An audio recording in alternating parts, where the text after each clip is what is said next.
Hey, yo, let's go. Welcome back, WeebCast. Hope you guys enjoying the show recently. My name is CW, Fearless Leader for all things of anime and manga. I hope you guys are doing well. Thank you for welcoming me in your ears and to your homes.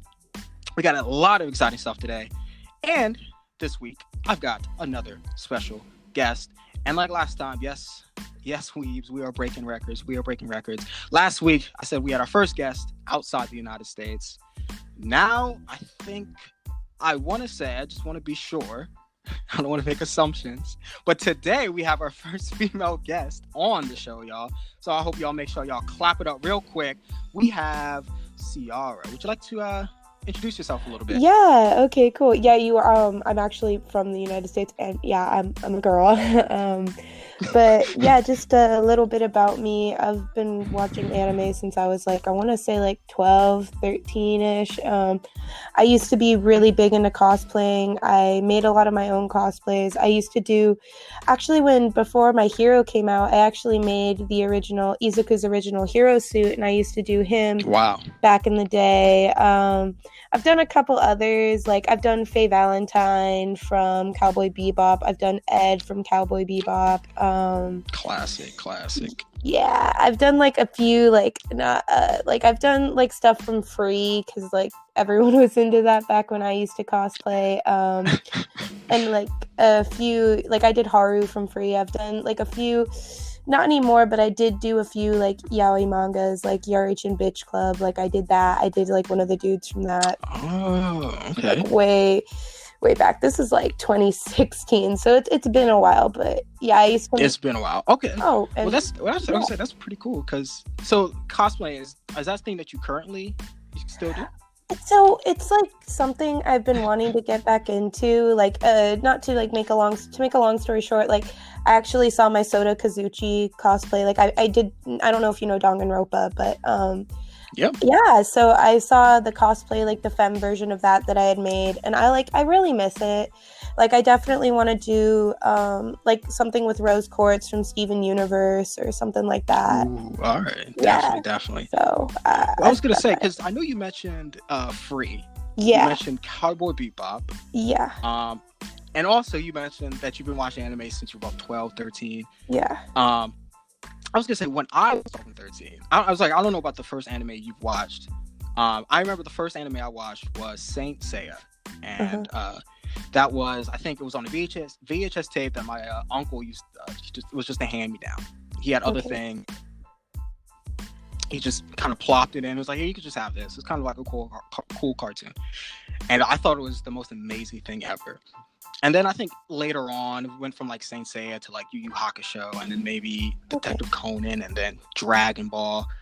And that was just kind of thing when I was, as a kid, we kind of just rallied around that kind of thing. Yeah. And what kind of, if I can ask, the first anime you watched, truthfully? Okay, so that's a little bit of a hard one, because the first one I technically ever watched was Black Butler, but I didn't like it. It just wasn't my thing, and it was the first one I watched just because it was that middle school time. Everyone was like, oh my god, you need to watch it. And I'd never watched anime before. I had watched Dragon Ball growing up, or Avatar, if you want to throw that somewhere in there, but I had never. Yeah, I'd never really watched anime, and I always heard a bunch about it, and that's when Instagram was becoming big, and I'd see things posted about it, and I was like, okay, I'm gonna try it. And 2013, I watched Black Butler. That was my first experience with anime. Was not a fan. Didn't like it. I thought all anime was like Black Butler, and then someone convinced me to watch Hitalia, and I really loved Hitalia, just because I'm really big into history, and so is my best friend. So yeah, Hitalia. Now that was the one with the countries personified, and yeah. Okay, I was gonna say I've heard of it, and I've seen of it. I've seen a lot of GIFs and pictures of it. It looks pretty funny, but I don't think I've ever seen an episode, to be honest. Their episodes are really short. They're 5. I want to say, I haven't seen it in years, but they're 5 minutes. So it was like Really? yeah. So it was like really short and something like easy for me to get into because like I have like really severe ADHD. So for when I was younger, it was really hard for me to sit down and watch something. I understand. And like Hitalia really caught my attention. But yeah, that was probably my first one. Embarrassing tidbit. A lot of the weeb kids in me. I was a theater kid too, so we had to perform like a scene from a show or a movie, and there was like 10 of us that got up in cosplay and performed the opening scene to Hitalia World Series where they're at a table arguing. And that exists somewhere on YouTube. I don't know where. I don't want to know where, but someone uploaded it. There you go, Weaves out there. Locate it. Let me know. Put that. Yeah. Let me know on my Twitter. It's going everywhere for sure. Glad to hear another theater kid is here on the show because I too, just through middle school and high school at least, did some theater on my end. Was not good, but I liked the people and they were nice. So, and they were some of the only people that watched anime. So like, why the hell not? So why not? You know what? Funny enough, though. I'm sorry. Go ahead. No, go ahead. I want to hear your story. Go for it, man. I was gonna say, funny enough, at our school, we didn't have an anime club. We didn't either. I remember. Yeah. Okay.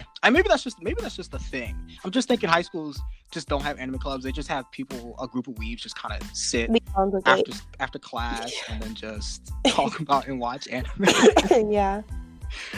But I was kind of like I don't even want to say leader because I don't even want to take that much pride in it out there, guys. They were like, so Chris, what do you would put on? So I would put on stuff like Detective Conan and at least in middle school, I would put on stuff like Detective Conan. And then in high school though, so that was even thinking about it. So that was from 08 to 12. We were really watching. Yeah. So we were watching a lot of Part 1 Naruto, obviously. Yeah. And it was kind of in the middle of high school, it kind of transitioned over to Shippuden. So we would watch that every time a new episode dropped. We'd be on Naruto Shippuden or just rewatching Part 1 Naruto, or something of that sort. And then later into like 2011-ish, when Hunter x Hunter redid their anime, we were ecstatic. We were out of our minds for that. Because most of us really didn't get to see it, the 99 version or 96 version or whatever. Unless there was like some trashy links online or something like that. But so we were just hyped for that. But Siara, I must ask, I don't know about yourself, but I'm not a seasonal anime watcher.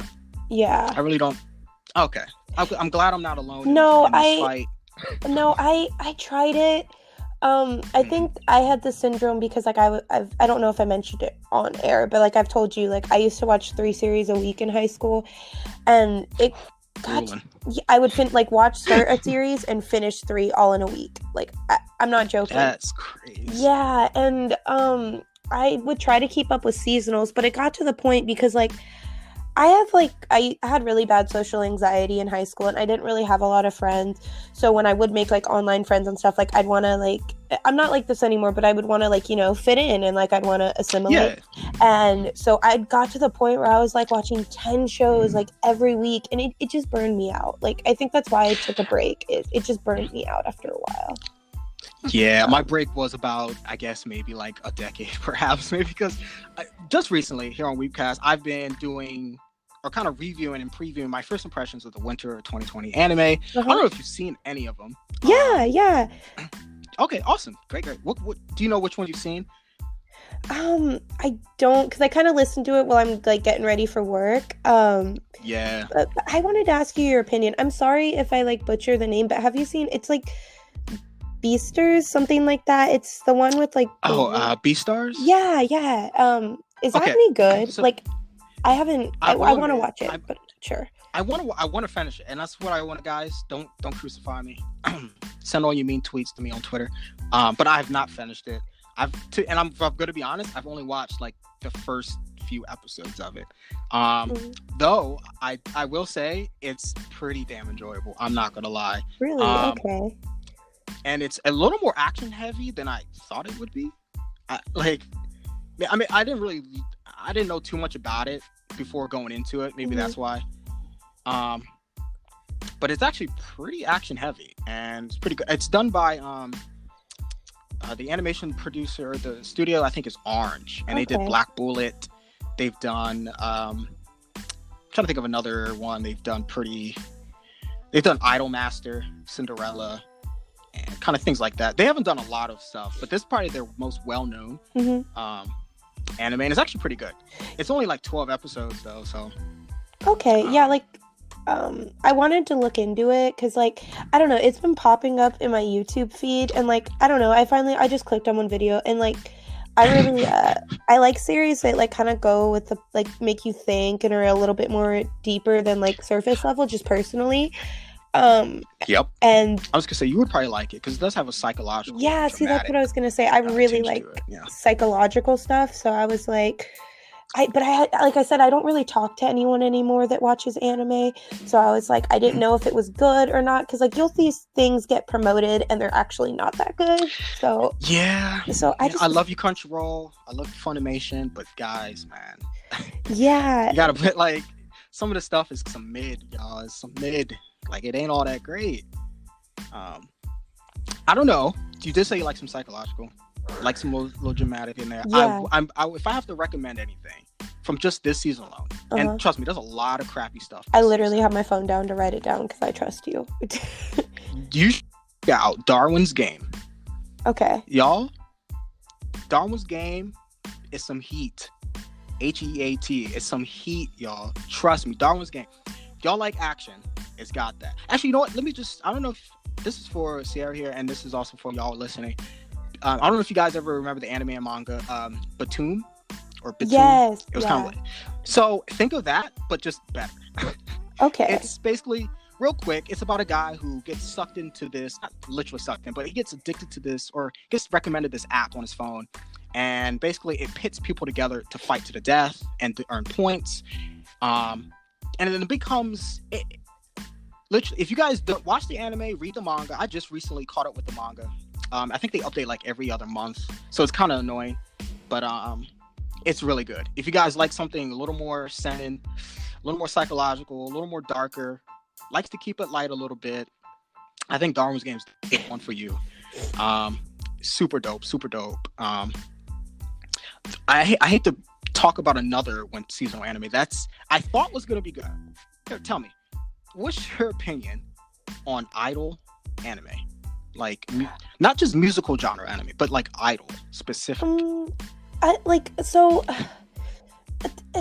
like a weird, like, it's just something I never really could get into. Like, I tried watching, like, I'm forgetting the name, like the school idol one with the Nico Ni girl. I tried watching like stuff like K-On. Like, Moe stuff just isn't for me personally. But like, I know a lot of people love it, and a lot of people getting into the genre actually go towards it. I was gonna say, I'm not too big on idols anime either. I don't know. Like I said, I'm not really big on seasonal anime. This is like the first season I've watched. You know, every single one of them, just kind of see where we're at. But I just don't like. I don't know about you, but why is it with idol animes and 3D animation? Yeah, it's annoying, and I don't like it. Like, it doesn't add anything to the show. I just think it's because it's. I don't like that animation style. I don't like it when they kind of blend the two. Sometimes they'll like do a 2D, 3D kind of blending. Yes. I'm like, oh. And that's even more jarring. Yeah. It literally takes me out of the anime. The only anime I've seen that, like, I don't know necessarily, because I'm not big on technical stuff, that I've liked that's used a bit of 2D and 3D. It's completely different genre, but Mob Psycho it came out a few years ago. Nice one. Yeah, it did something similar. I love that show. I recommend it to anyone. Definitely a weirder animation style, but it works for the show. Like, I feel like if you're gonna have to do something with weird animation or like animation like that, you have to be bringing something unique to the table, or just be bringing something different. Like, because just if you're doing that with something that's idol themed or like slice of life, like, it just feels so out of place to me. Like, it really does. It doesn't seem it just mixes at all. No. You know? Yeah. But I'm glad you brought up Mob Psycho, and also the animation, because that animation is beautiful. I'm pretty sure it's done by Bones, and for you guys who Bones most people is know amazing. Bones. Full Metal Alchemist, Boku no Hero, My Hero Academia, Soul Eater. What else? I mean, Noragami, Bungo Stray Dogs, which you guys need to. Bungo Stray, dude, nobody talks about that. Everyone sleeps on that anime, and it's so good. It really does. I want to do an episode just on Bungo Stray Dogs, but I know people won't listen. Dude, do it. No, seriously. But I love Bungo Stray Dogs. I saw your sorry, I didn't mean to cut you off, but I saw like your Discord picture, and I was like, of course, I got a rep. I was like, oh my god, like, because I actually, when I was writing down lists of shows to talk about, that was one of the ones that came up, because like I remember when that came out and nobody talked about it, and I was like where is everyone? Like, that show it's so good. Hey, you were on it before me, because I didn't watch it until maybe I think I watched it last summer. Okay. So I watched all 3 seasons of it, I think last summer. It was like in June or July or something like that. And I was like, this is pretty dope. And and anyway, I don't know if you do this too, and people out there listening, you watch a new anime that you found out and you're like, oh, let me see what kind of pictures they got on Tumblr, or, I want to see, I want to see more of this. And that's what I did. I'm like, yo, these characters are pretty dope. I like it a lot. Yeah. I actually watched that when the first season was actually airing, when it was like coming out. So really? I watched. That was what spring 2016ish? Yeah, I actually, because that's when I was doing the 3 series a week thing, and that was a show I genuinely fell in love with, and I love that show. I've been meaning to rewatch it, because I actually watched every single season of that show as it aired, because like I just love that show like a lot, and nobody talks about it, and I'm like, seriously, they don't. So good. Like Dazai, I'd do anything. Dude, I feel that. I swear. But I'm glad there's someone else out there standing Bungo Stray Dogs. But yeah, another Bones classic. They also did Gossip, Darker Than Black. I don't know if you fucked with Darker Than Black. I've heard of it. I haven't seen it, but I've heard of it. Like every other show you've seen, I've seen, except Darker Than Black. I haven't watched it. It's so. For y'all old, for your old heads out there, y'all. Basically, before Comcast, it used to be called Adelphia, and Adelphia, they had like an on-demand, but it was like in its early stages of on-demand. So we're talking about 07, 08-ish. I was going into high school, and they would have a little anime section, and they had shows like Darker Than Black, Orion High School. Or on High School Host Club, yeah. Yes, that's it. Thank you. And I watched those 2, and I was like, bro. And that's why I like dubbed anime. I know, I know y'all elitists out there, subbed anime to the top. Trust me, I get y'all. But some dubbed, Darker Than Black dub was good. Oran High School Host Club was pretty good. Mm-hmm. And I've watched the sub, but I have an emotional connection to the to the dubbing on that one. I think if you see, like, because I personally am more of I wouldn't call myself an elitist per se. I just prefer, for the most part, subs.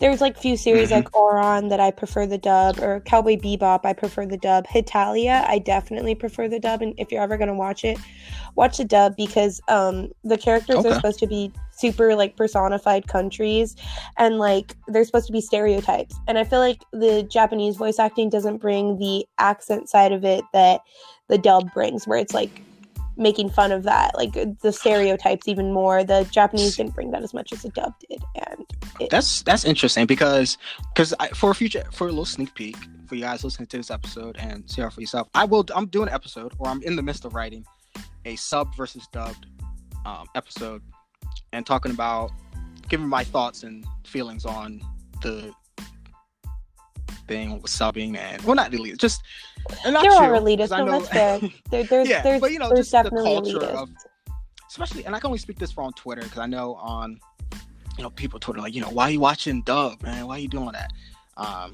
Real quick, if you want to, real quick on my feelings on it. Look, sometimes you just want to watch, like, if it's anime, I feel like they have really good animation. It looks stunning. It's pleasing to the eye, and and there's things I don't want to miss. Then I'm leaning towards the dub in some cases. But But I can, like, if I have to watch a sub, I'll watch a sub. But I feel like dub does cater to certain shows if it looks a little special, a little more, if it looks beautiful, then I kind of want to enjoy. I don't want to read some. If I were like Violet Evergarden, things like that.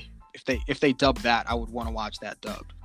It's sub, guys, and you guys should check that show out because it's amazing. But really go ahead. Good. I'm sorry. No, I was gonna say, when it comes to dubs and stuff, like my personal opinion is, I tend to, for the most part, it just depends show to show for me, but for the most part, I tend to lean toward subs. And this isn't like anything against American voice actors because they do good work, but I feel like sometimes they tend to, at least in a few shows, overact it when they don't really need to because so I think that's my only issue with dub, is that depending on certain series, like, it's overacted.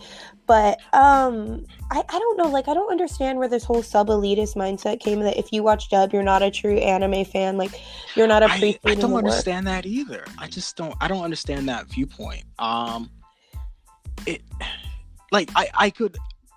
don't know, maybe if the dub was so much more, if it was so much different, maybe, perhaps I would maybe you should watch a sub, you get a little bit more out of it, you might understand a little bit better.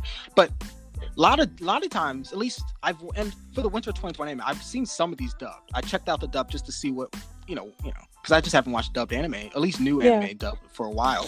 And to be honest, I feel like dubbing now has gotten better. It's a lot better than it used to be, I feel like, Oh yeah. So like, I was gonna bring up a show, like the only dubs that I can definitely say like that I literally hate and would never suggest anyone to watch it. I'm a huge Evangelion fan. Like, it is my favorite show. It's my favorite series. And the original series, I haven't heard the newer dub that they redid for the Netflix adaptation, but the original one from for the Netflix adaptation, I believe, don't quote me on this, they redid the dub and they redid the subtitles from the 90s version of Evangelion. But the original 90s Evangelion, it just doesn't, like, the sub just hits different, like, if I'm being honest. Like, it really do be that way, don't trust me. A little insight with because like I said, I researched a lot about Evangelion because I want to make a show. I'm like, I write screenplays, and like a show I've been working on, I want to take elements from Evangelion to add in. That's crazy. Yeah, but that stuff, like the dub, it doesn't live up to the sub. The screams in the sub are just harrowing. And when you research into it, the voice actress that played Shinji Ikari in the original sub actually damaged her vocal cords doing some of the iconic screams from the original anime. And what? Yeah, at least like I've seen a few sources that said that, and like the dub didn't compare for me. The screams like weren't the same. And a similar, the emotion, or a similar one that I can say that lacked a lot was Attack on Titan, the first season. Like an instance where I can say the dub kind of threw me off a bit was the scene where I mean, am I allowed to talk a little bit of spoilers because it's an old I was gonna say that's fine. First season dub, go ahead, go crazy. Okay, I just wanted to, like, for anyone who hasn't seen it, stop listening, but the scene where Eren gets eaten and Armin's just standing there, and like his reaction and the noises and the scream, I just felt like the Japanese, compared to all the other dubs, because Attack on Titan has like an Italian dub, a French dub, like it has a couple.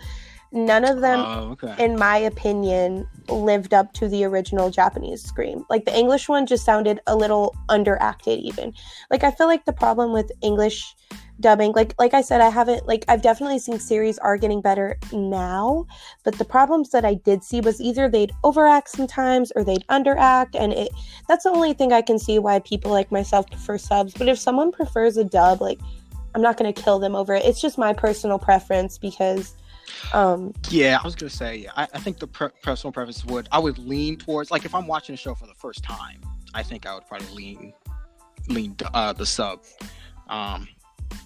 and only in some case, and most of the time, usually I only check out the dub unless someone says something about it, like, oh, you should, you can check out the dub. It's actually pretty good. Like if Yeah. someone recommends it to me, then I'm like, okay, then maybe I'll The shows that I definitely recommend in dub is I would recommend to anybody Cowboy Bebop in the dub. That is the Of show course, that to. I prefer, and Hitalia. I prefer those dubs over the subs. I don't know if I'm biased because I heard Cowboy Bebop in the dub first because I heard it was amazing, but I prefer the dub of Cowboy Bebop because actually with Cowboy Bebop, a lot of the actors that did Cowboy Bebop weren't necessarily anime voice actors. They were just regular actors that did an anime. Okay, I didn't know that. Yeah, so it's really well done. I think the emotion in Cowboy Bebop is very well portrayed through the dub actors. Like I definitely, for anyone that's watching it, I'm like, please, you can watch the dub. Like that dub, I will stand it. I will die on that hill that I prefer the dub of Cowboy Bebop. But Hitalia, just because it's the same thing. Hitalia just hits different in dub. Like it's funnier to me in the dub than That's crazy. In the sub, just because like I don't know if maybe to if Japanese people, if there's inflections in accents and stuff to them, but to me, like as someone who speaks English, like I just didn't hear the inflection that I hear in the Hitalia dub where they go all out, dude, like balls to the wall, like just personifying stereotypical accents and just even personifying the stereotypes. Like I just love Hitalia's dub. I was gonna say the only dub that the most recent dub I've seen was if my favorite pop idol made it to the if my favorite idol made it to the Budokan or Budokan, I would die. Yeah, it's one of the I think more recent anime for this season. I watched the sub and then I watched the dub. I only watched the dub mainly because my brother came over, and I was like, you need to check out this show because it's and it kind of ties back to the idol show. Yeah. To idol shows. First of all, it doesn't use 3D animation. I think it maybe there's one instance. I could be wrong, people. But it's a current show. I watched the dub with my brother, and he was like, "Yo, this is kind of funny." It's actually, and I rated it. If you guys can check out my winter first impressions episode. It's definitely one you guys should probably stick with. To be honest, it's actually pretty funny, Siara. I'm not gonna lie. It's about, and the reason why usually when I watch different shows, if I'm not really big on idol shows like we've talked about, but I'll give the show a chance if they do something maybe to turn that genre on its head and just twist like a deconstruction a little bit, like kind of. Yeah. A little bit. And this one did maybe not so much a deconstruction, but at least the perspective has changed. I've never seen an idol show where in this show they focused on the fans, where like the main character she stands one of the idols like real heavy, and basically we just her, she works like she works a 9 to 5 kind of thing, and she uses all her money on buying this girl CDs, tickets to get her hands, take pictures with her. It's pretty funny because I was like, I wonder if any idol shows have done this where we get to focus on it. Literally, it should be called K-pop the show or J-pop the show. Okay, definitely send me. I'm not good at writing down names. Please text it to me because that sounds really interesting. Definitely. I was gonna say it was one of the only idol shows that I got into. I definitely like shows that switch genres around. Like if you've ever seen, like I said, Evangelion's one of my favorites, and that's my favorite show, and it's a deconstruction of the mecha genre. I don't know if you've seen Konosuba, but I don't think so. No, what is that? Oh my god, you need to see Konosuba. That show is hilarious. Like I've never laughed harder in my entire anime watching career. It basically, I'm sure you'd get it. It's definitely not a show for like I would say if you're new to anime, I don't suggest watching it, but if you have experience watching it, because it pokes fun at a lot of stuff in the genre. Like it makes fun of like the whole like thing where like a main character, super cool dude, gets to go like to a new universe and everyone's suddenly in love with him and he's super cool and like you know that kind of thing. Is it kind of like a parody on like the isekai kind of thing? Yes, like similar to that, or I would say like even a parody of stuff like Sword Art, where they're OP, they're super. That's what I meant. Like it's sort of similar. It makes fun of stuff like Sword Art, where the main character, he's total loser, dude. Like, and even in the show, like, and all the like cute girl, like his harem or whatever, not all of them are into him, and they all are super weird. Like not like quirky, quirky anime girl weird, but I mean like weird. Like one of them's weird. a knight who's like a masochist. One of them's a like wizard who her only thing is she can explode things, and then one of them's a literal goddess who's an idiot. Like it, I can't. I don't know how to. That sounds pretty good. You definitely, if you haven't seen that, you should watch that. The dub, from what I've heard, is actually pretty good from what I've listened to. And I definitely think some of the jokes would hit better in dub, just because like reading sometimes I feel like gives you a delay in laughing, because you're like reading. Yeah. It's different than hearing it. But Konosuba is something, if you're a seasoned anime watcher, you need to see it, like, because it makes fun of neets, it makes fun of otaku people, like it just makes fun of that whole sword art thing where if you leveling up and you're suddenly a badass when our main character literally is just I did hear you did say like that the girl who like explodes things. Is that the Megumin? Is that from the? Is that okay? Yeah, okay. I've definitely heard of that. I've definitely probably seen art on Twitter. Oh yeah, of that person for sure. I wouldn't say it's like super popular, but it's got a decent following, and that was one of the shows I watched when I was that I've continuously watched, and the movie's coming out sometime this year, I'm pretty sure. And because sometimes they play movies in theaters, I will be going to go see it. I love Konosuba. I was gonna say, did you see? Are you planning to see? I'm not sure. I think I already missed the date over here, but for the My Hero Academia movie, Heroes Rising. But do you plan to see that in theaters? I do. I think I missed the date as well. Yeah, I definitely do, because My Hero, I need to catch up with the manga, but Me too. I started reading it when it was still in its first 10 chapters. Oh really? Yeah, okay. So I've loved My Hero for so long, and I really like My Hero. I need to, the issue I have like with shows, and if I read the manga, I sometimes have trouble watching the show, just because it feels rehashy for me. Just for me personally, like the show's amazing. Like I've watched all the show. The show is amazing. Just for me personally, it's sometimes hard for me to watch a show and read the manga at the same time. Like My Hero, I watched the first season while reading the manga, and the second season, but like the third season, I actually waited a bit to watch it just because the manga was still fresh in my mind. And sometimes if I do that, it just feels a little, just for me personally, not like discrediting the show, it's just for me, it can feel a little rehashy. Like I can't watch and read everything for one show at once, just for me. The reason why I brought that, because I don't know if more, because I'm not too, like I said, I'm only getting back, same thing for yourself. Like, it seems like I could tell from you that you've seen anime, at least, even if not consistently, for most of your life, Yeah. But, I kind of fell out of like, of the seasonal, kind of like the trendy kind of thing. So I'm not quite sure if this is a trend, but I was reading, and I also I think I talked about it on an episode where Horikoshi wanted to like put in certain concepts and certain ideas for the eventual last battle whenever the manga wraps up in this movie and the previous movie. So that's why I kind of want to see it. Yeah, he did. I think there was an interview he did, and he said, well, I want to try out some concepts and some ideas that I might use for the actual ending. I was like, okay, well, I was going to watch it anyway, whenever it comes out on, Blu-ray or whatever, or if I could see it in theaters, like, but that kind of gives me more motivation to watch it, because I kind of want to see how this story wraps up. Definitely, I'm really excited, because I didn't know that. I'm gonna check it out now, because like I said, when I was watching My Hero, I watched it before like in anime stores there was even My Hero stuff. Like you couldn't find My Hero stuff anywhere when I got into it, compared to now where it's like becoming like people refer to it as something that's going to be like the next Naruto. So like I definitely remember like with my friends at the time, because when I started cosplaying Izuku, it was like right when the first season came out. That's when I started like cosplaying him. And I remember like people being like, oh, like everyone in my friend group at that time, I don't really talk to those people anymore, but that's another story. But everyone was like, this is going to blow up. And just to see it blow up like makes me so happy, because like when I was getting into it, nobody was talking about it.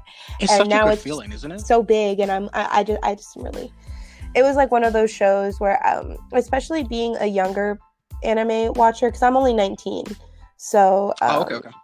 So I'd never really seen a show blow up before like that, because all the shows that I watched that were big were already big and had been big for years.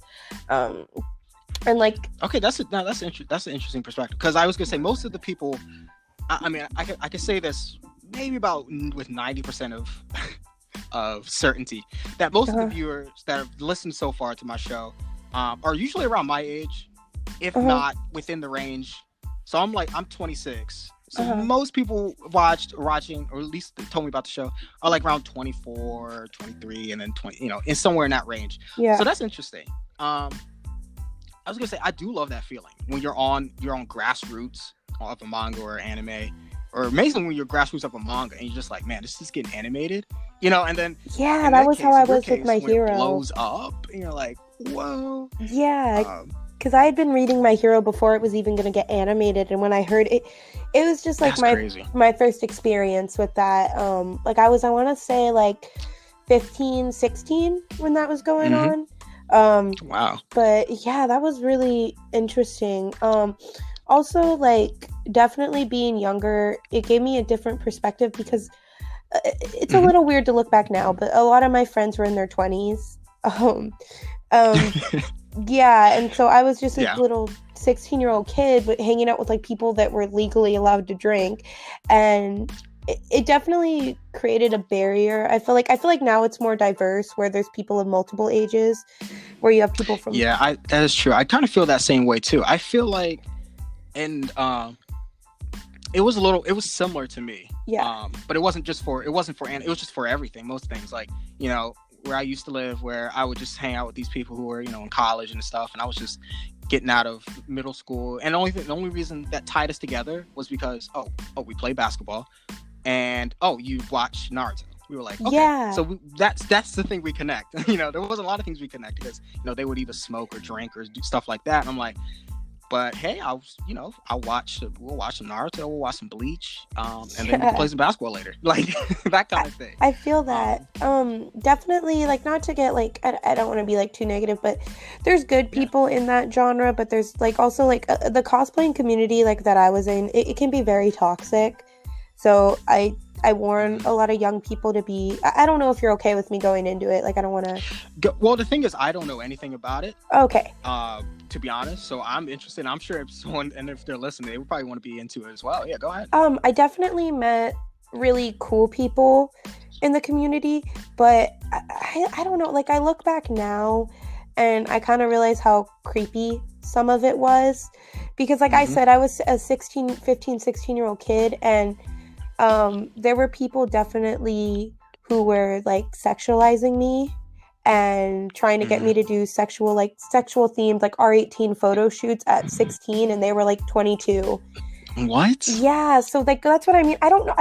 I'm assuming it's better now because we're in a different time era, or it's more like with cancel culture and stuff like that. But 2015, 2016, that's just why I left. It was like a lot of the people I was hanging out with. A lot of like, there's some great people in the cosplay community, do not get me wrong, but a lot of them are the ones at least I met were very childish. Like, there was a girl I knew who was 22.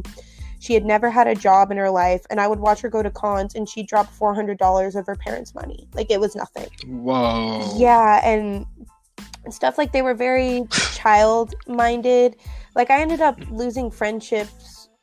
Like, everyone cut me off at some point, just because one girl like wanted me to like, because I've been working since I was 14, and like she was like mad at me because I was like, oh, I can't go to this event to do a photo shoot because like I have work, dude. Like, you told me 2 days before, like I can't go.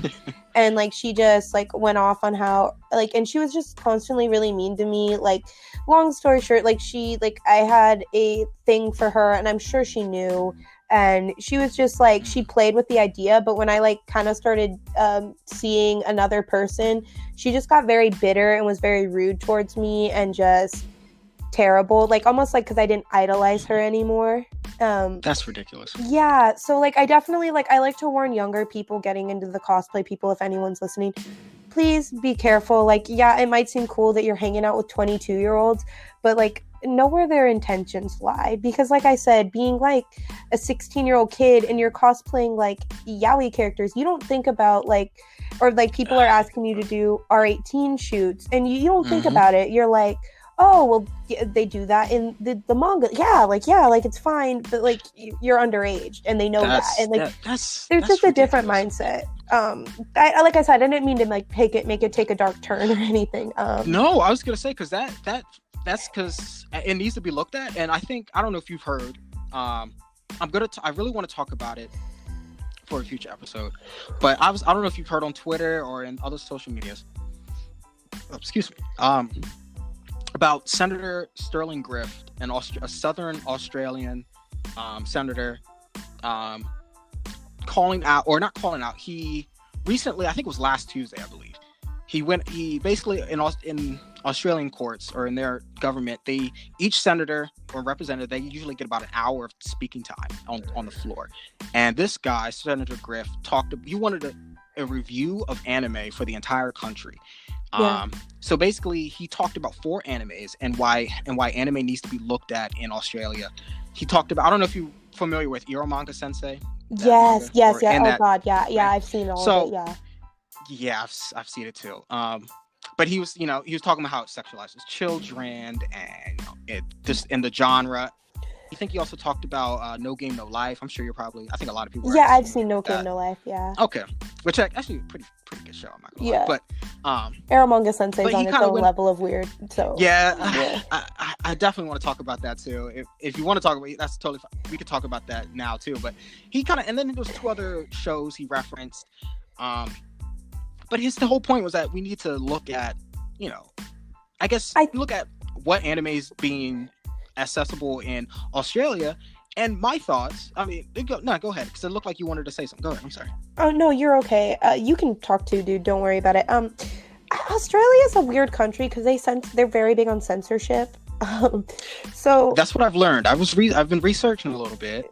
I found a lot of cases where journalists were being sued for talking about, Chinese politics. Yeah, they're very heavy censor. So like my whole idea with like, especially, I'm forgetting the word right now, but it's like I'm trying to remember, emoto like kind of culture or like, younger girls. Because you also have to look at Japan's culture. It's a very weirdly not very like where sex is very much so seen as something like in the back burner in relationships. So like not to be inappropriate, but like porn over there and stuff like that is very, very different than it is over here. Yeah, exactly. Because the legal age of consent in Japan is 13. Yes, that's right. So like I always say, like you have to look at that side of it as well, to where then like to us where we're like, what the fuck, you know what I mean? Yeah, well, and I kind of boiled it down to, if I had to boil down my thoughts, it was like, well, I don't think people realize that animation and Japanese comics, manga, they are made by Japanese people for the Japanese culture. Like they're not making anime and manga for us Americans. For Americans, exactly. You know what I'm saying? There's no level in my life that I can relate to the main character of Manga Sensei. You know what I'm saying? Like, there's nothing I can connect to. I think it's more of a fantasy, anyway, but almost. Yeah, and exactly.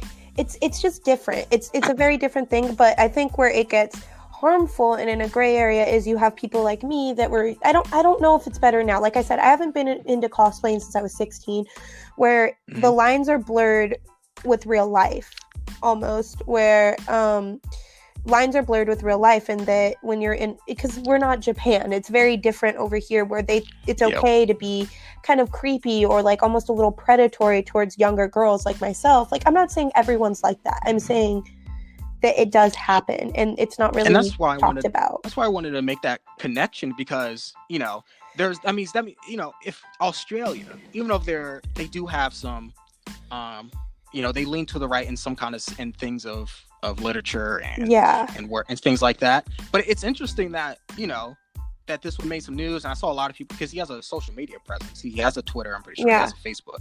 A lot of people were coming after him, was like, "Wow, you want to ban anime?" and all that stuff. I'm like, look, guys, the only thing he really did was review a show that no one really likes. No one really respect. And I feel like no one's. Go ahead. Oh no, sorry, I didn't mean to cut you off, but I feel like you're fine. Like people that don't watch anime don't understand that though. they think that's all it is. Saying. And I think he's coming from the mindset that who the hell showed him Arrow Manga Sensei and went, this is anime?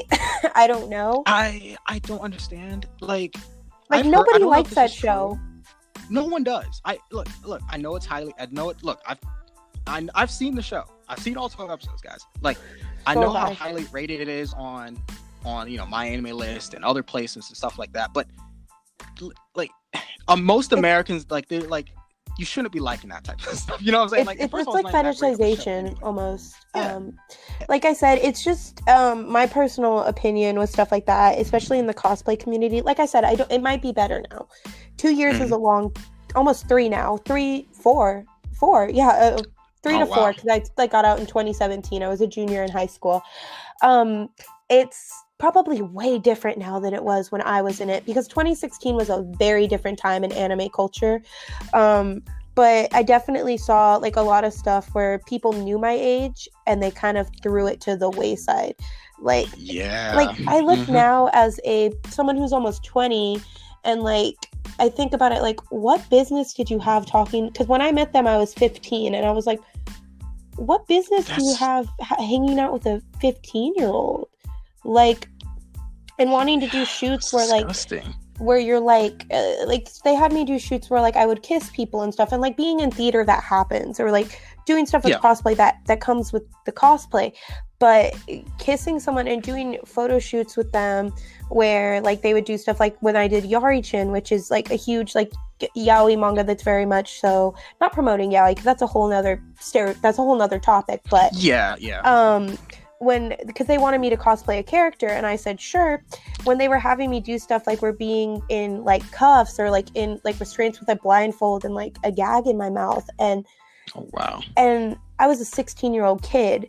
And, like, they knew that. It's not like I lied about my age. They knew my age, and they wanted to do shoots like that. And, like, I just feel like that's, like, harmful because they almost threw my age. Like, they were like, yeah, but, like, we relate to this. And, like, it's almost like, or when I cosplayed, like, I did stuff like Faye Valentine, and they have signs all over conventions like cosplay isn't consent, where I was a 16-year-old kid, and I have a baby face, so I look really young.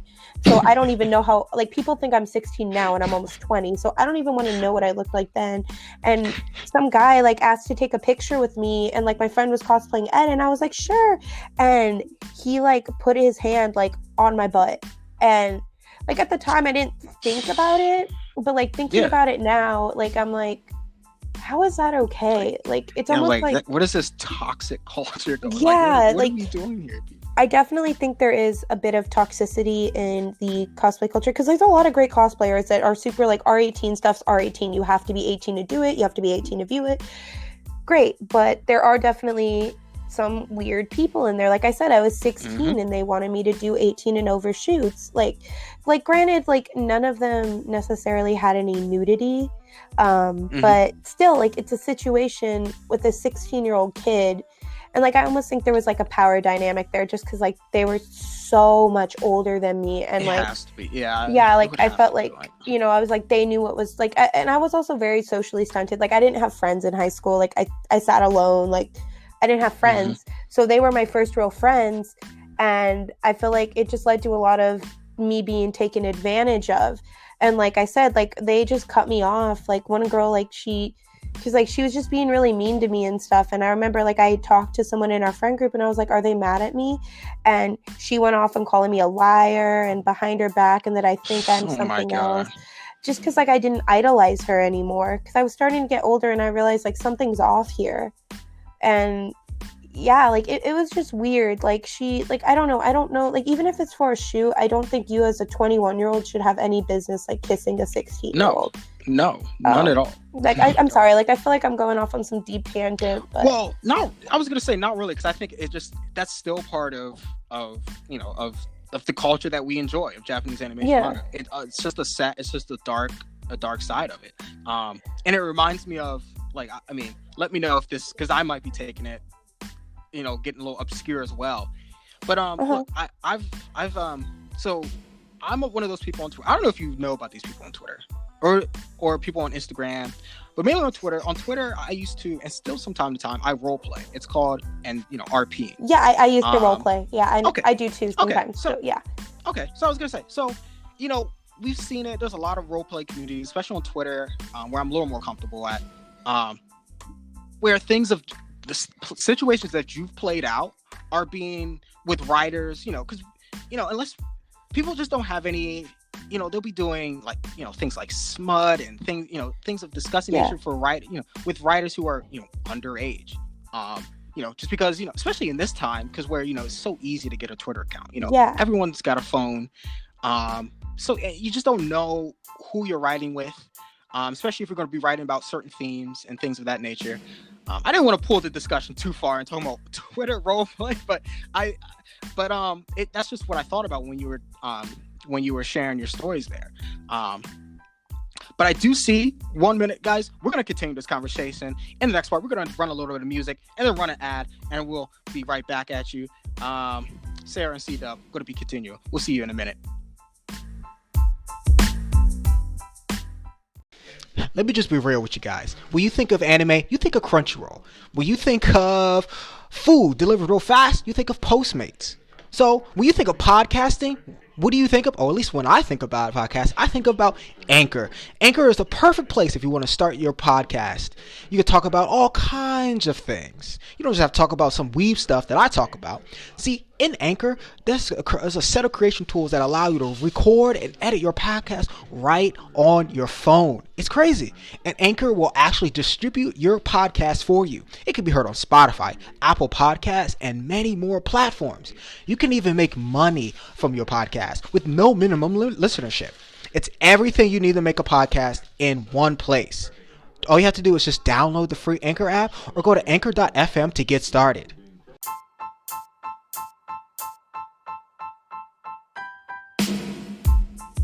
Hey, yo, let's go. What's up, Weebs? Welcome back on WeebCast. I hope you guys were enjoying the first part of the show with my lovely guest, Siara. We are kind of heavy into some good conversation right now, and we just pretty much just going to continue. Yeah. And I was kind of talking about kind of the role play community, at least on Twitter.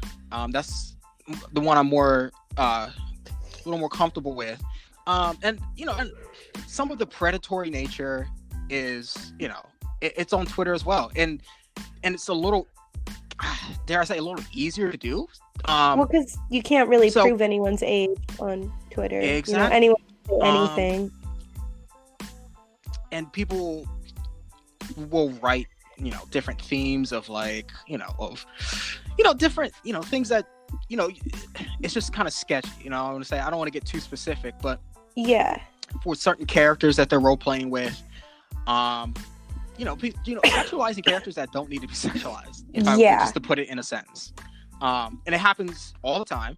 It happens. I'm assuming to this day. I don't write too often now, but when I do, it's still there.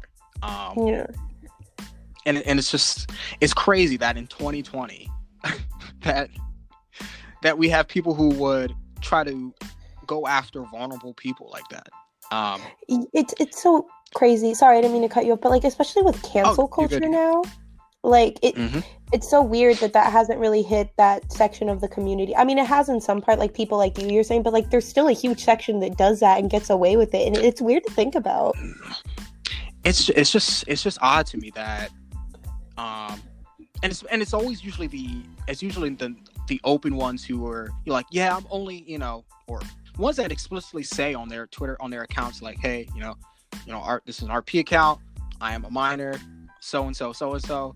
And then you'll just have these people, these creeps, going into their DMs hey, you want to write, or with just ill intentions. And yeah, it's sickening. I just don't it's understand. Scary. It's really scary.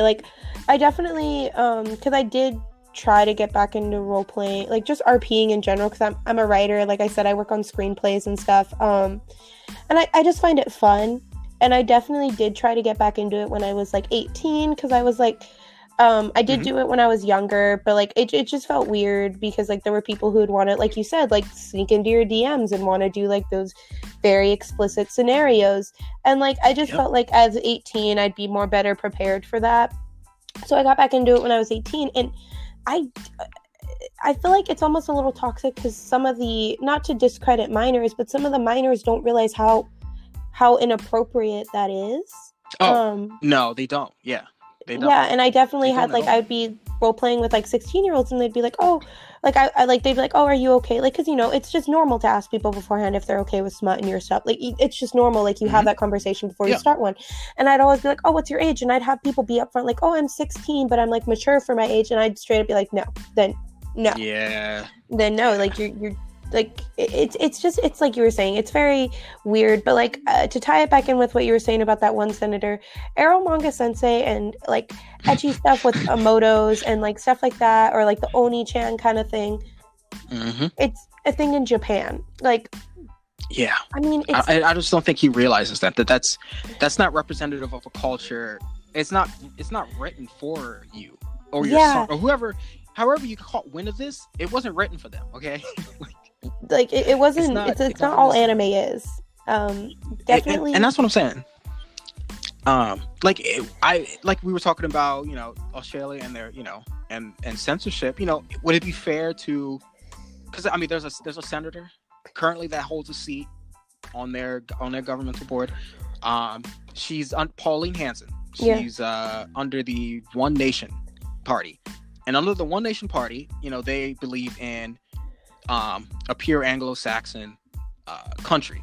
And the One Nation Party is, you know, I'm sure, and like parties similar to, you know, in the United States, believe in you know, wholesome Islamic content type of let's put the nice word. I was gonna say, and I was like, it would be unfair, Senator Griff, if I would to judge Australia as a racist or a discriminatory country, but I know it's not. That's just one senator, and you know, out of a certain amount. So you shouldn't. There's no way for you to judge 4 series, you know, especially one that's not really all that great in Iromanga sense, and to judge that on a whole industry. It just baffles me. Well, because like that's like looking at one subsection, because there's shows like that are really deep. Like, I don't know if you've ever heard of like Tokyo Magnitude 8 or Zenkyu no Terror. That, oh my god, I haven't heard. I love Zenkyu no Terror, bro. Oh, I do too. I don't think I've ever talked to anybody that knows about that. Oh, dude, that's one of my favorite shows. Like, I cried. I won't lie, I sobbed at the ending of that show. That's such a good. Y'all guys need to get on that. Yeah, nobody talks about. That's another one. Oh, nobody talks about it, and it was so good and so impactful. I think that was one of the few. It really was. I think that was one of the few where I remember I was reading it, and I was like, and I think in one of the chapters, I was like, or one of the volumes, and it said like, oh, this show's getting an animation, and I think they released it like 2013, one of the volumes, and I'm like, this is getting an animation, and I was like, that's crazy, and I was so. Did you ever watch the anime? Yes. Okay. I think I think so. I was like 11 or 10 episodes. I'm pretty sure I watched all. Yeah, that was a show that I remember I just saw mentioned, and I watched it, and it stuck with me. Like, that show has stuck with me. I've been meaning to rewatch it. It just, yeah, I to be honest, it's been a while, because the anime came out 2014, right? Oh yeah, it's pretty. I watched it 2016, 2017. I watched it a while ago, but like, yeah, I mean, there's shows that I've rewatched that like I know that one's gonna be good. That's why I've been holding off. I recently rewatched Cowboy Bebop with one of my friends who's never seen anime. Well, he has. He just doesn't really. It's not his thing. And I was like, no, like, you're gonna like Cowboy Bebop, like everybody. Like, believe me, you're gonna dig this. Yeah, and so I rewatched Cowboy Bebop recently, and it just gave me a whole new appreciation for the show. I don't know about you, but sometimes when I go back and re-watch a show a few years later, because I'm more mature, I guess, or have an older mindset, like, puts you in such a different place, you know? No, and you're right. I think I've done that with things like Detective Conan, Hunter x Hunter, things of that show where you just like, no, I don't know if you have, like, I have two younger siblings, and now they're one's in graduate school, and the youngest just got into college, and I'm just, like, it just made me rethink about, with family relationships, with different, some shows, just be hitting different when you're, in your 20s, and I'm like, yeah, I'm like, wow, like, Tokyo Magnitude is definitely one, if you haven't seen it and you like Thank You No Terror, like, it's one of those. I don't think I've heard of that one. It's okay, so it was very big in Japan, because I was reading a forum. How I found the show is like Japanese people talking about, because I speak a little Japanese, like I speak enough to get by, and I was reading a bit about it, and it was like one of the top rated animes, like, that made people feel emotion and sadness in like Japan, and like it's very like very highly rated in Japan. And I was like, I've never heard of this, let me watch it. To give you a premise, it's basically this girl and her brother doing the Tokyo 8.0 like earthquake, and them in a mall by themselves, and like them trying to get back home to their family, and it follows them for a few days while the city is like in disarray. And it shows like humanity and people coming together and people falling. It's so good. Like I'm getting choked up now, like remembering that show. Like it's like so good, and it's so realistic. Like I really like animes that are psychological or bring a realness element to them.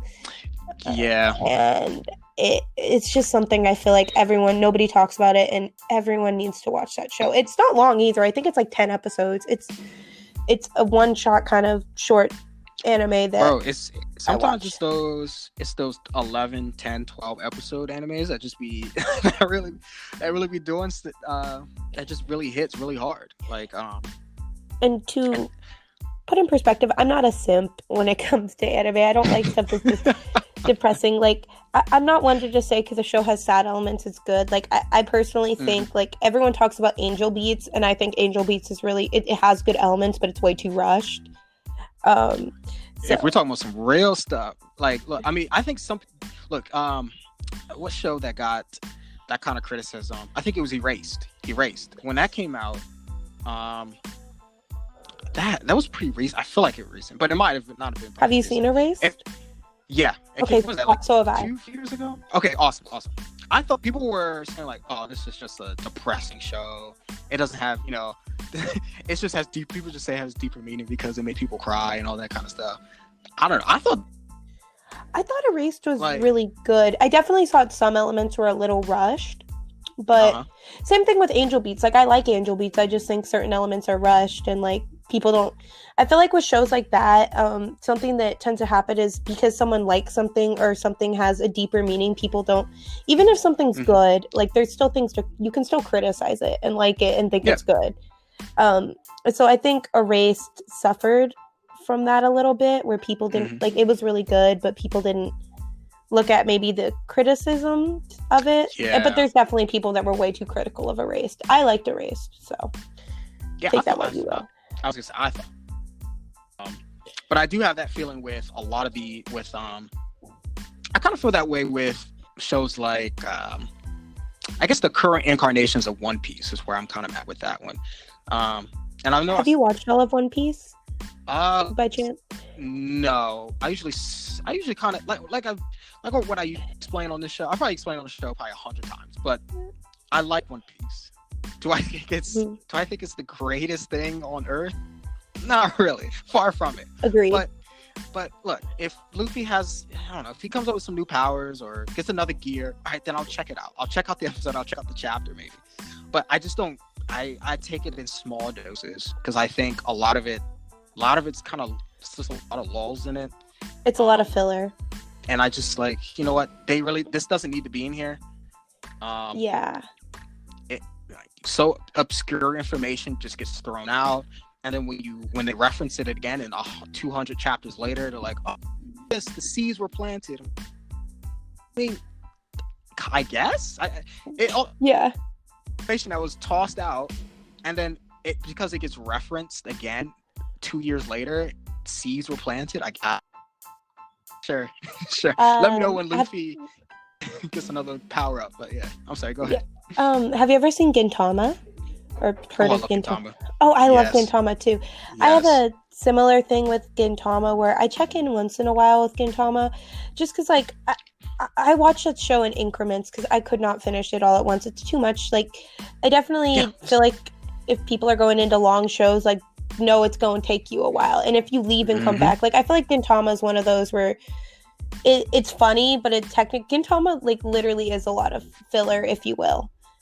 It's funny filler. It's great. It's great filler. It's great. It's amazing, but it is. And I definitely think like I only really now like because I don't know if new episodes are still coming out, but when the second incarnation of Gintama was coming out back in like 2016, 2017, that's where I was tuning in once in a while because like I feel like the problem that a lot of long series run with have the problem is that they kind of rehash. It feels like a rehash of older stuff that they've already shown. Yep. And it just feels like that was my biggest worry with My Hero. I've seen a little bit of it, not too bad in My Hero. Like I said, I haven't caught up with the manga recently. But My Hero, from what I've seen, or because I read up to chapter like 300 and something, so I'm really far behind, but it never felt stale. Like a lot of those shows when you get, or even manga, when you get 300 chapters in, a lot of them tend to rehash and it starts to feel rehashatory. My Hero never felt like that. I was gonna say I've never gotten to the point where I'm at where not a lot of things being reused, or at least in my eyes. I like right now it's still kind of fresh. And I think the animes, I think they're animating the hell out of that show. So, I think My Hero's really good. Like, but look, hey, y'all out there listening right now, look, this is just true. Like a lot of these long running shows and I've talked about it when talking about sports mangas, and I talked about Hajime no Ippo. I love boxing. I love sports anime, manga and sports anime. It's one of my favorite genres, but that genre runs into a lot of the same, even more so than some of the shonens, where it just run into the same rehashing different themes and different occurrences, just with different people. And so that once you see that, it kind of wears on you, where you're just like, well, if you already know what the ending's going to look like or what the end of the tunnel is going to look like, you just get less invested into it. Yeah, I definitely think like because sports anime, I like love Haikyuu. It's one of my favorite shows. That it runs into that wall a lot, or it runs into the wall where it's almost like in America how like horror movies have become oversaturated. Sports anime for a while became really oversaturated, and nothing good was coming out. Like I going back now, I did cosplay someone from Free. I don't like Free. I will die on the hill. So I put Free and Sword Art Online season 1 for in basket or bin. Look, I thought it was pretty enjoyable. I guess it was okay, and then I didn't watch after that. Like it's not something I'd watch again. Like Free, it looked like they were just doing the same thing, but the characters were older. They introduced some new characters. But same thing. Same thing. And then Sword Art Online, not necessarily the same thing, but season 2 just wasn't that interesting to me, so I just stopped. So I kind of put those two where it was enjoyable. To be honest, I think I like Sword Art Online season 1 better than Free, but it was enjoyable. But I don't need to see anymore. I think I've seen the extent of what's going to happen in the show, so there's probably no point of me watching it. Yeah. I know Haikyuu. I don't know if you've ever seen Haikyuu. Don't watch it. I mainly read it, but I do kind of want to catch up because I never read it. See, I only watched it, and I don't think anything has come out of since season 4. But from what I've heard, Haikyuu definitely had an ending in mind, where I feel like some sports animes don't really have an ending in mind, and they kind of just rehash. And that's why and a hill that I'll die on. It's that Slam Dunk is the essential, the peak of sports anime and manga. Yeah. I don't think it could be done. I don't think sports manga or anime can do it better than that. I hope I'm wrong. There's shows that have came real close. Shows that I love. I thought Prince of Tennis was pretty cool. I thought Baby Steps were really awesome. I love Kuroko no Basket. I love Eye Shield 21. I love, I love a lot of things, but they've never come close to what Slam Dunk did. And just speaking for the manga, there was an end, and Takehiro Inoue had an idea going to be. We reached the conclusion, and I'm happy. I don't need to see it. I wouldn't continued, but I'm content on where it ended. Yeah, I sometimes wonder with stuff like One Piece if he even knows when it's gonna end or what he's gonna do. No, I don't, and I don't believe it when him or some of the One Piece fanatics talk about, oh, he has it all planned. Like, I doubt it. I've heard some rumor. I don't even know if One Piece has got to 1,000 episodes. I don't know. I don't keep up with it. That it's supposed to end at 1,000. Like, I've heard that. I don't know what chapter the manga's at. Like, I haven't caught up to that in years. That's what I'm saying. I usually just wait until something happens, and then maybe I'll catch up. But like, currently, no, I'm not reading it. I used to read One Piece because, like, I guess technically I've been reading manga since I was a little kid because my cousin used to buy the original, like, he'd buy Shonen Jumps. So, like, the actual Shonen Jump magazines. Oh, lucky. Like, so I have the ones that are from, like, 2000, 2005. Like, I have old ones, and I used to read those. And I don't know, like, I when I was older, because I had grown up reading One Piece, I decided to watch it. And I just couldn't get into it. I when it took like 100 episodes for the whole crew to get together, I was like, okay. Yeah, hey, you know those ones to come after you now talking about. I mean, it's worth the wait. They're saying it's worth the wait, man. Yes, too. I don't agree. Like, I mean, go ahead. No, sorry. I keep interrupting you. I feel bad. No, it's fine. I will die on the hill that I like Gintama way more than I like One Piece. I will die on that hill. I'll stay on that hill and I'll die on it. Like, I've tweeted it 1,000 times. I'll tweet it again later today. I can name maybe 20 to 25 mangas I've enjoyed and I think are objectively better than One Piece. I think that are objectively better than One Piece. And I can probably name like 10 anime that I'd probably enjoyed a lot more. One Piece is horrible now. But I think One Piece is... I think it deserves respect just because it's been... And people still find enjoyment in it. Yeah, I agree. And it pervades... And it this cultural... when an anime... Which I think One Punch Man did... When an anime can be so huge and like where people who don't watch anime know about it, or I guess One Punch Man does this better. But where it just kind of it seeps into society, into culture. Like I mean, my mom used to think when I used to watch anime as a kid, like when she thinks of anime, she was like, oh, the ninja guy or the guy with yellow hair. Now she's like, oh, anime, that's the who punches things. That kind of thing. That's how I know. Yeah. That's how I knew when my mom like is texting or calling me like, what's this bald guy thing, or like what's his name or something like that. Yeah, I definitely feel like those bigger series though make it harder for smaller series to get the recognition that they do. Like I was going to talk about like Made in Abyss. Like I don't know if you've heard of Made in Abyss. That sounds familiar, but I don't think I've seen that. Oh, you need to watch Made in Abyss. Made in Abyss is something that I found, like, because 2017, at least for me, it came out 2017, 2018. I know the second season's in production right now, and it should be coming out sometime this year, if it hasn't already. Okay. But Made in Abyss was something that took something, because I felt like 2018, a lot of anime is getting to the point where we're getting a lot of series that are very similar to other series, are very rehashed, like, stuff isn't coming out that's as original. I mean, there are, but like they don't get the recognition as some series that are rehashed, in my opinion.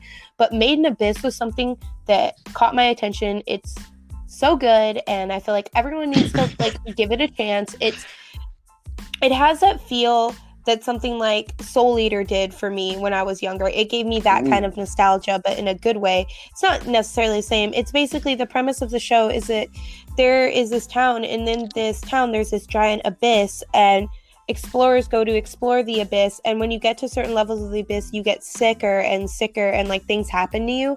And if you go to one point of the abyss, you can never go back to the surface because you'll die.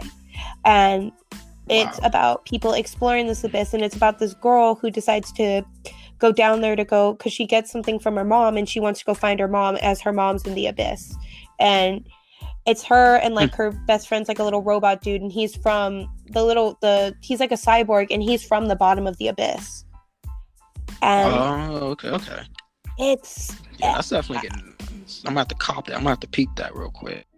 No, like you definitely, and I didn't see it got a little bit of attention, mainly for criticisms of like characters' ages and stuff, but I really liked Made in Abyss. I loved Made in Abyss, and I'm definitely looking forward to the second season, because like I said, I don't really keep up too much now, but Made in Abyss is one that I'm gonna be watching. That's awesome, because second season drops. Coming soon, but it's not out yet, right? I don't think so. I'll have to double check. I don't think. Let me. I can actually look right now. I don't think. I appreciate it. Yeah, I don't think it's out yet. Like I said, I haven't. I was gonna say, now doing this show and doing this podcast, I was like, it forces me, but in a good way. I like, watching. I'm probably gonna be watching seasonal anime for a bit now, and to see what trends pervade, kind of reach the top, and what kind of things are popping. But if that show came out a few years ago, I think you said 17 or something. I want to say like around then, yeah. I think I was watching that gambling show. What was it? Kakiguri? Oh, I think I was watching yeah. that. I was watching Fate Apocrypha 2017. What else I was watching? I think I was watching a boring show, Knights and Magic, or something else. But I remember that. I didn't watch a lot of stuff in 2017. Neither did I. Made in Abyss actually sparked my interest in getting back into anime. Okay, so I just looked it up. A movie came out on January 17th this year, but a second season doesn't have the official date dropped yet, but they think it's going to come out in like 2021. Damn. It's the movies, I guess, are they canon to the first season, or? I believe so, because it's based off the manga. I believe it's like a next part of the manga. Okay. But I mean, that didn't release till like 2 months ago. So that's probably why I didn't know, and it doesn't, like I said, it's not super duper heavily popular over here, or anything. You know what I mean? Was gonna say, you might like, it's kind of like it's got some mystery, some supernatural. It's a little funny, and it's one of the current shows for the season. It's called Inspector. I don't know if you've checked that out. I haven't. I haven't seen much from this season, honestly. It's my favorite show of the season. It's either tied with Inspector or Keep Your Hands Off EOS. Okay. Those two are probably I think are the best shows of this season. And Inspector is kind of like, how would I frame this up? So it's about two characters. One is the goddess of wisdom, and she kind of assists demons and spirits and specters of that nature. And then she kind of, I guess, falls in love or admires this college student. And as a child, he ate another demon. So he's gained immortality, and his flesh is poisoned specters and ghosts and demons and all that stuff. And like, okay, this looks cool, but I think I've seen stuff like this before, and it kind of it's a little exposition heavy. And people aren't really big on that, but it reminds me of Detective Conan. Yeah, I don't mind it, but it's like Detective solve mysteries, using the use of spirits and such, and it literally it kind of makes me sad. Like, there's moments where, especially I think the manga's still going, but they only, it's like every other month or monthly, which is annoying. But yeah, I was gonna say some of the work they do, and it's just the character interactions between the two main characters. It's cute at the same time, but you know, it gets pretty heavy too. So I don't know. I don't want to talk too much about it because I know some people haven't seen it yet, and it's still relatively kind of new. So I don't want to get into it too much. But I think you might like that show. But it's called I just wrote it down so I can look it up because I like I said, I'm looking for new stuff to watch, but like I said, I don't really know a lot of people into the genre, and because I need to get better at Twitter. I don't understand Twitter. I'm still learning it. And trying to keep up with the anime subreddit is really hard. Yeah, because there's so many shows that they're talking about at once, and I'm like, oh my god, like it's ridiculous, but they're pretty nice. No, I was like hoping to come into this and you'd tell me some shows, and I'd be like, okay, I'm gonna write these down. I was gonna say, because like, sorry, go ahead. Go ahead. I was gonna say, no, go. The other one, I think my favorite show this season, if it's probably be Keep Your Hands Off Eozoken. It's so popular. Like, I'm usually not big on popular stuff. I'm glad people are liking this, but I don't know if you ever watched Bakuman. I have. So okay, it's just like that. Where if you guys don't know Bakuman, it's about two guys who were aspiring to become mangakas, and they kind of storied their rise and all that stuff. It was really cool. This is pretty much the same, except it's with 3 female characters, and they want to make an anime. And one's really good at concept art, one's really good at character design, and then the other one's like, I guess she's really good at money or whatever. And those 3 want to like basically make an anime, and it's really cool. The animation, probably the best animation I've seen this season. And I've never heard this studio. I think it was called Science Saru. But when I looked them up, when I was doing research into them a week ago or whatever, they've done Ping Pong the animation. They've done Devilman Crybaby on Netflix.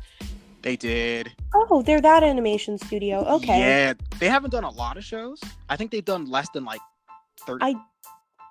But the shows they have done are like amazing. I'm definitely gonna have to check that out because I really liked Devilman Crybaby's animation when I watched it. Oh, it was really unique. So great. I like.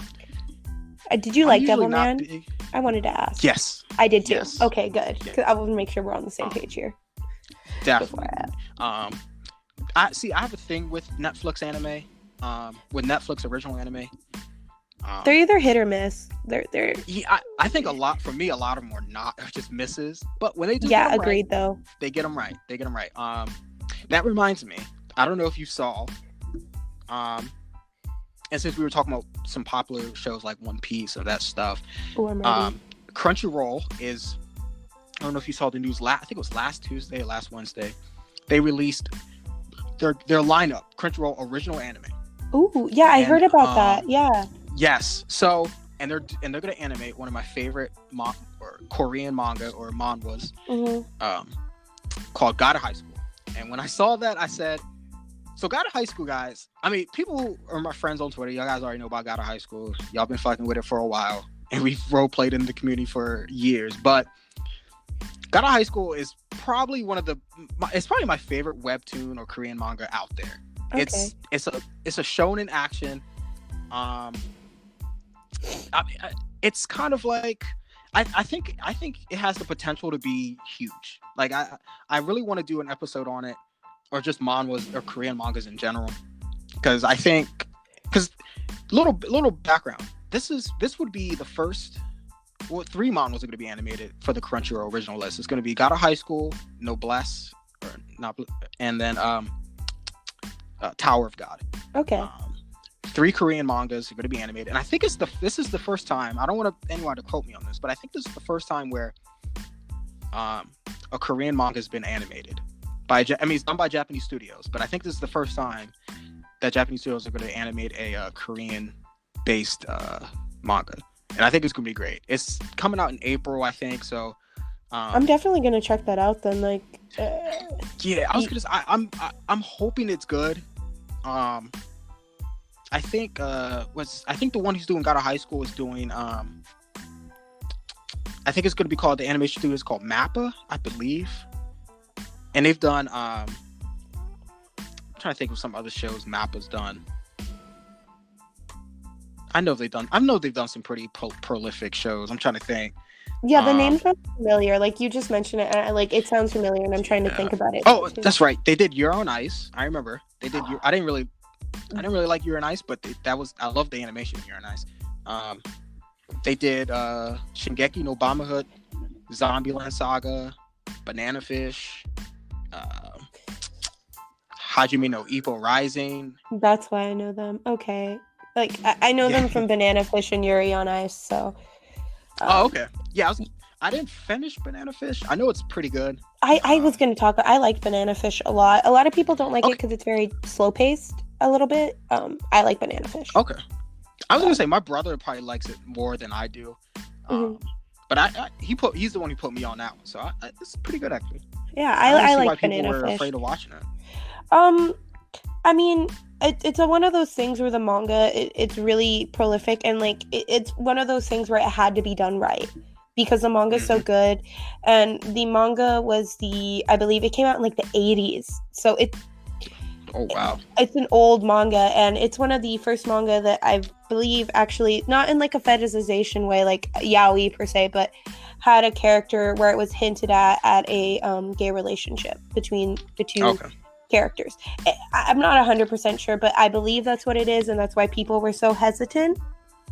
I mean, that happens with a lot of those shows anyway. You know, well, I think it's unfair as it may be. I mean, a lot of people just stay away from those types of shows sometimes. Yeah, and so I think that, but like I also understand like people being worried about that becoming an anime because certain mangas I feel like just don't translate well. Like the whole Junji Ito series was very disappointing to me. Oh, that's right. Yes, I saw a lot of people being upset about that. Oh god, the animation's horrible, dude. And as someone that literally, I have like spirals like that. If you've ever read like the story with the people with the spirals, yeah, I have. That was pretty creepy. Yeah, I have. I'm getting a tattoo done actually of like the main image that people talk about from that story. So I'm a big fan of his work. And that anime it made me sad. I mean, that was just a few years ago too, right? Like I remember people were just so disappointed in that. Especially like there's certain mangas that I really like a manga I really like, but I don't ever want to see animated is like Oyasumi Pun Pun. Just because I feel like there's no way they could do it justice. No. Yeah.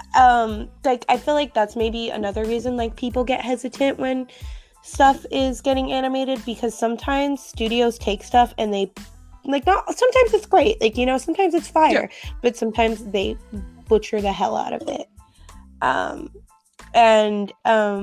Like that's just one, like I love Oyasumi Pun Pun. I actually own all of the books or all the mangas.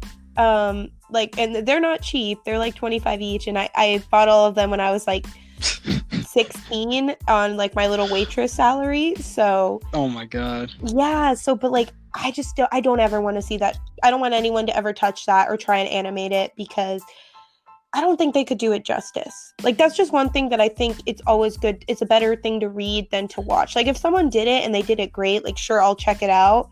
But I just feel like Oyasumi Pun Pun, I just feel like an animated version of it can never do it justice. Yeah, I'm trying to think of some manga that I really enjoyed that I don't want to see, like, or I'd be hesitant to see be animated. Because I think that's an interesting topic, to be honest. Yeah. Because I think most people when they read manga, they're like, man, this would be really cool as anime. You know, like I really want to see this part animated. But I'm trying to think of something I've read and I thought was like, you know what, this probably shouldn't be. That was me with Oyasumi. I don't know your opinion on Oyasumi, but I just feel like I don't know how they would pull that off. The thing is, I haven't delved into too deep to it that I even have like a solidified opinion. Oh, okay. You should read it. That's it's really good. Because I probably started it like 3 or 4 times and just could not, you know, and I would just get distracted. I definitely would say Oyasumi is something that I personally like. I got into Oyasumi. I read all of Oyasumi Pun Pun in one day.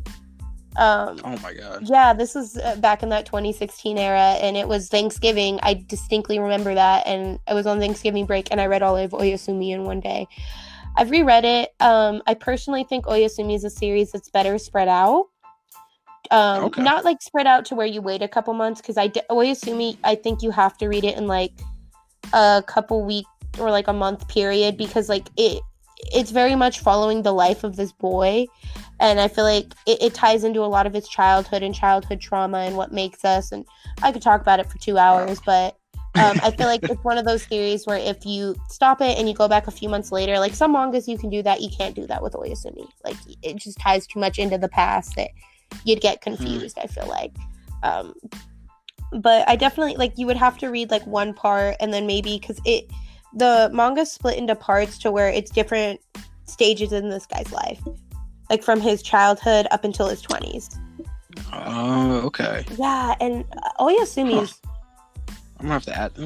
It's really dark though, so be warned going into it. It's not a lighthearted series, dude. It's pretty gnarly. Okay, I see it. Got it. All right, that's going on the list right there. If you read it, like, please tell me your thoughts on it, because I love talking about it. I'm just gonna say I'm definitely gonna check this one out for sure, and I'm gonna definitely let you know, hit you up on that one, because I'm looking at some of it. It looks kind of wicked, ain't gonna lie. All of the main characters and the main guy's family, they're all drawn as birds. So like the art, no, it's really interesting because it makes it easier to put yourself in his shoes. So like everyone else in the series is super hyper. Like the art in that series is beautiful. I want to get a tattoo of something from that series. The art, everyone else is super hyper realistic looking and like look like real people, and it's a very beautiful art style that's very unique. But all the main characters in his family are all drawn as these little bird people, like very crude drawn. It's kind of funny, but it's also really interesting. It's really interesting. I think I just remember it was the it was Gantz. It was Gantz. I remember I was reading that. Yeah. And when I heard that it was getting animated, at least especially for the second run, I was like, how's that gonna work? I just don't see how that's, and it didn't work for me. I didn't really like. I know. To be fair, I remember when it was coming out, people did like it to a certain extent because it was something different. A lot of people weren't really into that kind of sci-fi horror kind of thing. I heard of it. I never read it or watched it, but I've heard of it. Oh, I think it's pretty amazing, to be honest. I think the manga's, I feel like a lot, even though people know about it, I just don't think I think it's still underrated. I think it's still a sleeper. I'm gonna have to check that out. I just wrote that down. Because I heard about how long it was. I can't remember how long the manga was. It felt like a long read, so that might be one drawback.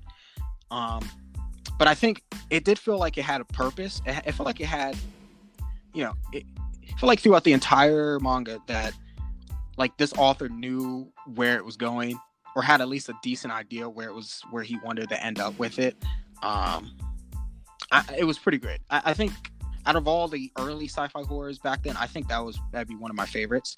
And I just like things with stakes. I just like things with real stakes. Yeah. Anything that gets me like, man, that's like, anything that kind of gets me on edge, like, oh, this dude could die, or this character, I really don't want this character to perish, or things like that. Then I'm like, I'm really into it. I think it has to be done right though. Like, yeah. I didn't like Akame ga Kill very much. I don't know if you've ever seen it. I hated it. I've watched all of Akame ga Kill, by the way, so I feel like I can speak on it. That show, I couldn't even finish it. I finished it. I that was when I was, you know what I mean, like, just how, because everyone loved it, and I was like, okay. Hated it. Will never. I don't understand why people still stan it. Like, it's an interesting. Okay, it's an interesting subject. I'll give it that. But I hear the manga's done way better. I hear the anime. Yeah, I did hear that too. The anime, they like finished it, and the manga, like, characters that they killed off in the anime aren't even dead in the manga. They just the whole ending of the show is just, let's kill everyone and anyone we can. Like, it felt like it, and that's what I thought. Like, that was the appeal, and I'm like, okay, is that supposed to be cool? Like, people are just dying, main characters are dying. That's supposed to be a selling point for me. like people were comparing it to Attack on Titan, with the similar, like, anyone can die. But I was like, Akame ga Kill, like, it didn't have good tone. First off, like its tone was horrible.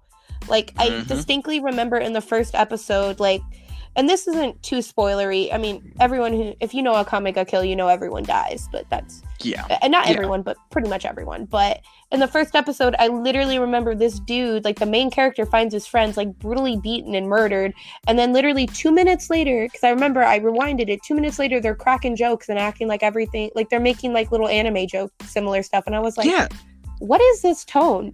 Do we not have tone here? Like, the dub and for that why show is really funny too, because stuff just did not translate well.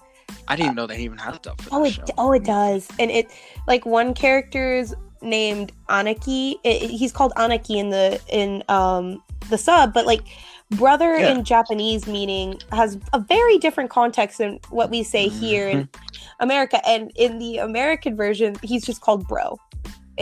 I'm not even joking. Like, am I allowed to say like a minor spoiler just because like I feel like everyone needs to go watch this? Go ahead. His death scene.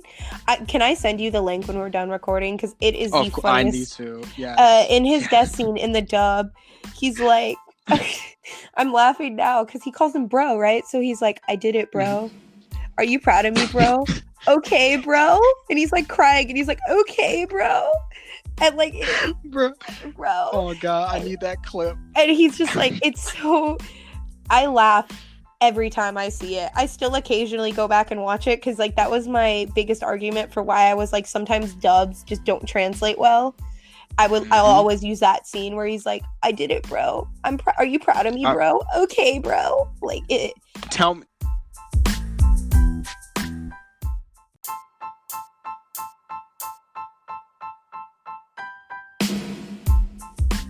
I have to ask, is this a hot take? Look, here on WeebCast, which is, I like guests like yourself because I want WeebCast to be an opinionated, not afraid to be wrong, or, you know, just to have opinionated things on some of the stuff that they love to watch and read. I don't know if this is a hot take, but I'm sorry, like, Tokyo Ghoul does everything better than Kame ga Kill. I thought Tokyo Ghoul, okay, I just want to know, like, that's not a weird thing to say. No, like, I've seen Tokyo Ghoul. Yeah. Okay. I've never actually, well, no, that's not true. I have seen some of the show. I haven't seen the third season. I've seen the first two. I haven't seen the third. I just didn't like it so much. The was pretty incredible, but Tokyo Ghoul, I think, suffers from a similar, like, and Tokyo Ghoul stands are going to come for me, but it's a little rushed, in my opinion. It's a little rushed. Like, Kaneki's whole arc from going, like, to white-haired Kaneki, and, like, it's a little too rushed. So, yeah, I thought that, I knew, like, I remember, okay, so, I know you guys don't come at me, don't crucify me too. I only got into Tokyo Ghoul, like, what, a year and a half ago? I stayed away from it a lot because I just didn't like, I don't know, I guess some of the fans kind of turned me away from it. I was like, this other thing, I'll just so I was like, but last year I was like, let me give it a chance, I'll read it. Okay, I kind of what y'all were talking about. I don't know why you got crazy over it, but I thought it's pretty solid. And I thought interesting. It was weird too. Overall, I think his character arc, I thought, you know, if I just step back and look at the manga, that's pretty interesting. Yeah, I thought it was pretty interesting. But even in the manga, where, you know, I mean, look, I know a lot of people have probably seen it or read it, but the moment that kind of makes that transition into, you know, white hair Kaneki, and that when he was being tortured by what was his name, Jason, or I guess yeah. I think I watched that episode. I remember when I was reading it, I was like, let me stop because I know this is pivotal. So I think once I finished those chapters and after the fight with Jason, and I was like, let me see how this was animated. I just wanted to see how it felt. I was like, I still liked it, but it just I don't know. Did you watch the dub or the sub version of it animated? If I can. The sub. Yeah. Okay. The sub one. Yeah. It definitely. I think the torture scene for newer anime watchers probably was a lot, but it was kind of horrifying, but I didn't find it. I found the manga did it way better than the. it was, I can't even find the right word for it. Like, it wasn't cringy, but in the way It was where I was like tensing up at every at every page. I was kind of like, ooh, that's like I would visibly cringe, not in like I it was think bad, just like this kind of sucks. Like I'd probably pass out if I was. the the anime, I feel like, didn't go, personal opinion, didn't go into the extent of how bad the torture was. Like, Yeah. it only showed like the finger tearing offing and the centipede. They didn't even go into detail with the centipede. They just kind of show it and cut to black, if I remember correctly. They did, yeah, because the centipede in the manga terrified me.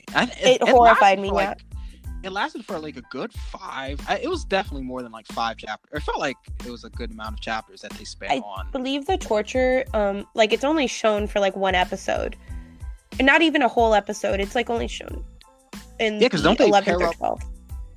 Yeah, I was gonna say it's in the fight and the torture are in like 2 episodes. Yeah, and I just felt like it was really rushed, and like, I don't know if that's because the studio didn't want to, like, I don't know the details of why it was rushed. Like, for all I know, it's because the studio wouldn't let them show, you know what I mean? The whole torture. But I definitely, if I were to suggest anyone, I would definitely say read the manga for Tokyo Ghoul. Mm-hmm. Way better. The art's pretty cool. I love the covers. I think. Oh, Tokyo Ghoul's covers are amazing, dude. Out of all the modern, I consider Tokyo Ghoul pretty modern. Yeah. Manga in the modern era. Some of my favorite covers. Like, I would want posters of those eventually. Like, those are really good. Really good. I don't think they miss. They don't miss at all. I have like a Tokyo Ghoul. I have to find it because I just moved recently, but I have a Tokyo Ghoul, like, one of the art covers, or like manga covers, like, and a poster, because I just really like the art. But like, Tokyo Ghoul, I remember liking it when I first watched it, and then I went back a little bit later, and I prefer after I'd read the manga, and I didn't find it as good. I feel like I want to hear your opinion on this, but nostalgia goggles are a big thing for me sometimes, where I have to go back and see something and realize, ooh. Yeah. Oh no, I'm there's some shows in manga where it took me years to get to this point, but like, where I'm like, yeah, I only like it because I've watched it as a child, and like I said, I love Saint Seiya.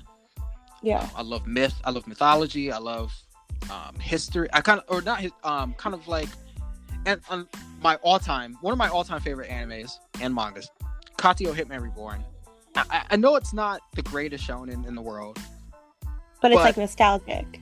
It's definitely, I can't help. I would argue it against any other shonen because I love it that much. Yeah. But I did have to ask, because I know, since we're on Tokyo Ghoul, mm-hmm. and another show that's a little older than Tokyo Ghoul, and I think when Tokyo Ghoul was coming out as a show, I think it was compared to this show a lot. I don't know if you ever watched or read The Future Diary. Oh my god, I was literally Nikki. I was just about to bring that show up. I'm not even joking. Like, I was fighting a way to work that in. Because I'm sorry, I haven't seen it in a long time. So I actually just rewatched it, so I can give you my opinion. Okay. It's one of those shows that, okay, so for me, Mira Nikki was like probably the 3rd or 4th show I'd ever seen, and it was the first show I ever watched in subtitles. I watched it in like 2014 when I was like 14, and it was like the 3rd or 4th show I'd ever seen. I fell in love with Mira Nikki. I stand the shit out of it, and I've loved it for years, and like, I thought it was the shit. And recently, like, because my partner and I, we've been together since we were 14, we decided to we watched it originally together when we were 14, so we decided to rewatch it as, adults. It's not as good as it's not good. It's not good. Really? It's not as good as I remember. The tone, it's not all there, dude. Like, man. Like, because I remember Mira Nikki being really, really good, and it's still, I think it's one of those shows where I would say it's entertaining as hell, but it's not like the artistic, if you want to go into like being like similar to like film, like a film stuff, like critically, I wouldn't call it great. Yeah. Critically, I would never call it. I will agree with that. Yeah, but entertainment, I still had a hell of a good time watching it. I was kind of edgy. I mean, I remember I was a Same. junior in high school when it came. Okay, I was a junior in high school when that came out. Because I think it was like the later end of 2011, I believe. Might have been fall or winter of 2011. And me and my friends were like, "Bro, this is real anime right here, man. This isn't your everyday fighting shit, bro. This is this is Mirai Nikki, man. This has got psychological terror or something. Like, it's a thriller. We were hyping this thing up. Like, we were the people on early days of Twitter, like putting, we had face claims and all that shit. We would just hype up that yandere kind of thing, like to high heaven. Yeah, like we were those types. But you've seen it more recent. I haven't seen it in a long time. I definitely think, in my personal opinion, and I know people are going to disagree with me, because I've seen Higurashi and I have seen Miraniki, and I think Miraniki does the yandere trait way better than Higurashi does. If you want my honest, I don't know if you've ever seen Higurashi. No. I know about it, but I just didn't. I don't really like Higurashi that much. I've watched it a few. I found it a little boring, personally. Like, I just found it a little, because like I do like stuff where it resets. Like, because Higurashi is one big time loop. It keeps resetting, but I found the resetting a little annoying. Like, some shows I think it's really good. Higurashi, I found it a little annoying, but Higurashi is also from the early 2000s. But yeah. I definitely think Miraniki does the yandere thing a bit better than Higurashi does, because the big yanderes that are mentioned, or at least when I was younger, are like Yuno from Miraniki and Higurashi. I don't remember her name, but she's there. And a lot of people argue that she's a better done one. I think Yuno is way more fun to watch than the chick from Higurashi on screen. Like, Yuno, you almost feel for her. Like, it's really good. I couldn't help but get on her side. Like, I thought it was really cool. So I definitely remember being younger and thinking Yuki was like a little annoying. But watching it actually as an adult now, dude, I'm more on Yuki's side than anything, because he makes a lot more sense. Like, at 14, you see like this really cool, like, pink-haired chick like killing people for you, and you're like, dude, what the hell? Like, but like now you look into it as an adult, and you're like, oh my god, like, ooh, like, I don't know, like, I don't want to get on board or whatever she's on. Like, and like rewatching it, like, my boyfriend and I definitely noticed tonal shifts. The tone sometimes can be really off in Miraniki. Like, there's that whole amusement park episode, and oh my god, yeah, it comes right after the whole like 9 like terrorist attack on the school episode, I'm pretty sure. It was and I totally forgot about that. Yeah, and so like Miraniki, from when I rewatched it, the tone could be a little off at times, and then also like the whole, like, 'cause I remember as a 14-year-old kid, like, this isn't like a huge spoiler, but Miraniki, like, it's very rare for you to see like sex scenes in anime that are like ecchi or like even hentai, and that was like the first show where I had ever seen one, and I was like, whoa, this is so unique, this is so well done, wow. And then like I look back at it now and I'm like, dude, they're 14. Like, yeah, and like watching that as an adult, I was like, oh my god, they're 14. But I think because I was 14 at the time, like, I didn't see it as weird, because like they were the same age as me, and now I'm like, oh. But I think, and that's what I feel like a lot of people had the same feeling, especially some of the younger anime watchers who were, you remember I covered it in like the anime controversy episode of WeebCast, the second episode, people, if you guys didn't watch it, but the Tokyo Ghoul sex scene. I remember when it was first, what chapter was it? 120, 125, chapter 1, I think it was, in the manga, where Kaneki and Toka first. Yeah, and like people, when the chapter came out, it was, it was kind of memed a little bit, and they were like, well, because the whole chapter was just them. It was just, the whole chapter was just sexy. So I was kind of interested in see how the anime was going to do it. So I remember just like watching just that episode. Did it do it well? I haven't seen how they did it. It's almost like shot for shot. which really surprised me. I was like, they really, like, I don't even want to, like, they just straight up copied, almost scene for scene in the manga. Which, like, but I don't think the entire episode was about it. Like, I mean, I don't think you could get away with that. Not just because I don't think you could fill 24 minutes with that. But a good portion of it was. But I remember people getting all the hoopla about that, because I think a lot of people really wanted Kaneki and what was the other guy's name? Hide? Yes. People were still, they were kind of shipping them. Especially when in the manga, when Hide said, I think when I don't know, Kutaru or whoever was asking, was like, why are you doing this all? Why are you doing this all? Why are you willing to go this far? He was like, oh, because I love him.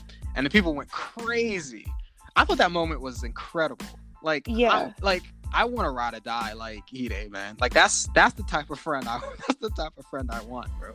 I was like, and that's another thing. I really don't have any problem with sexual scenes in anime, especially if it's something like Tokyo Ghoul. Like, that's and I think so. It was done better in the manga, at least, where like, I mean, it was kind of weird having just the entire chapter that, but it did, at least everything built up to that. Like, it just wasn't out of nowhere. These characters have built up enough. There was enough tension. They haven't, I think, up to that point. Well, and they were adults at that point. Like, and they were adults, and that's what I'm saying. Yeah, and they were adults. I think it was different. I think another show that did a tasteful sex scene really well was I don't know if you've ever seen Parasite or Parasite the Maxim. I never finished it. I did see, and I was watching that. Maybe was I watching it? I think I was watching that dubbed, I believe. That scene, it did that one very tastefully. That was a really tastefully done one. I haven't seen it in years, so I don't know if the show is still as amazing as I remember it being amazing. But Parasite, from what I remember, did it very, very, very tastefully. Because I feel like with anime, it falls into two categories, where it kind of falls into this category of will they, won't they, and then they never do. Or it's almost like played up to, but it never happens. It's almost treated like a joke or like not serious. A really good show that actually, it's very funny, and it actually, I haven't seen it in years, but I remember as a teenager relating to it, is Yamada's First Time. I don't know if you've ever seen it or heard of it. I don't think I've never heard of that one. And it's about this girl like wanting to like lose her virginity and sleep with a bunch of people because and it like goes into her like picking the perfect dude, and it actually goes into them forming a relationship and her being scared of it actually happening. And oh man, okay. So that's a really good show that I felt like as a teenager I related to her. It's very much so goofy and wacky, and I don't know if it's good verbatim, but that was a show that I think like you don't see that in anime where it's dealt like that, where it's like a realistic thing, and that's definitely one I feel like did it very well. And I don't think it ever got continued. I think it got canceled after 12 episodes. But coming off stuff like Rosario Vampire to Yamada's First Time, like I would 100% say watch something like Yamada's First Time over something like Ecchi if you're looking for like a realistic depiction, because she was like, I don't think I've ever seen a good Ecchi show. Maybe I can't say that I have. I'm going back. I'm racking my brain. I haven't. And I don't think I have. A lot of people. I mean, I will say I haven't seen a lot. I don't think I've seen a lot of them. So maybe that's why. But I don't. I don't think I've ever seen a good one, or one. And if it was good, I don't remember it. It must not have been all that great. They drag on a little. Like I watched one that people say is good is The Familiar of Zero. That show was. I don't know if you've ever seen it. No, but I know about that one. I didn't know that was an ecchi type show. It is. It has moments. It's not like Monster Musume level or anything, but it. Oh, okay. But it is. I would count it as ecchi. That show, the main love interest, because it's a harem. He has a harem. The main love interest that he ended up with is like a tsundere, but not like the Toradora like endearing kind, but like annoying. And I mean annoying. And like I remember like the whole show would lead up to them kissing. Like it's like 4 seasons long. Put that into mind. And like there would be a lot of like ecchi buildup and like ecchi kind of scenarios would happen, and they'd maybe kiss once. I'm not even joking. Once every season. That's crazy. And a lot of people, at least I don't know if it's still praised now, but when I was getting into the scene, a lot of people praised that show, and I found it so repetitive and boring. I actually I'm like glad. Go ahead. my brother and I, who's around my same age, like we watched it like not together, but we were watching the show at the same time. He thought it was like funny and interesting. I found it the most boring thing I'd ever seen. Well, that's perfect, because I don't know. Like you said, you don't know too much about what the more current shows, but I did want to. I don't know. Maybe you've heard of it, because I didn't really talk to you about it when I talk about anime controversies. Mm-hmm. But I'm kind of like I hate to be on offensive things, but the show called what is it called? Interspecies Reviewers. I haven't seen that. Well, I mean, I don't even know if I could recommend it. In my first impressions episode, I did say I can see. It's real quick. I mean, it's really no sport. Like I don't think there's an overarching plot in the show. Mm-hmm. It's pretty bare bones. And I guess this is the most recent ecchi I've ever seen. I guess I forgot about this show, but it's about these two guys.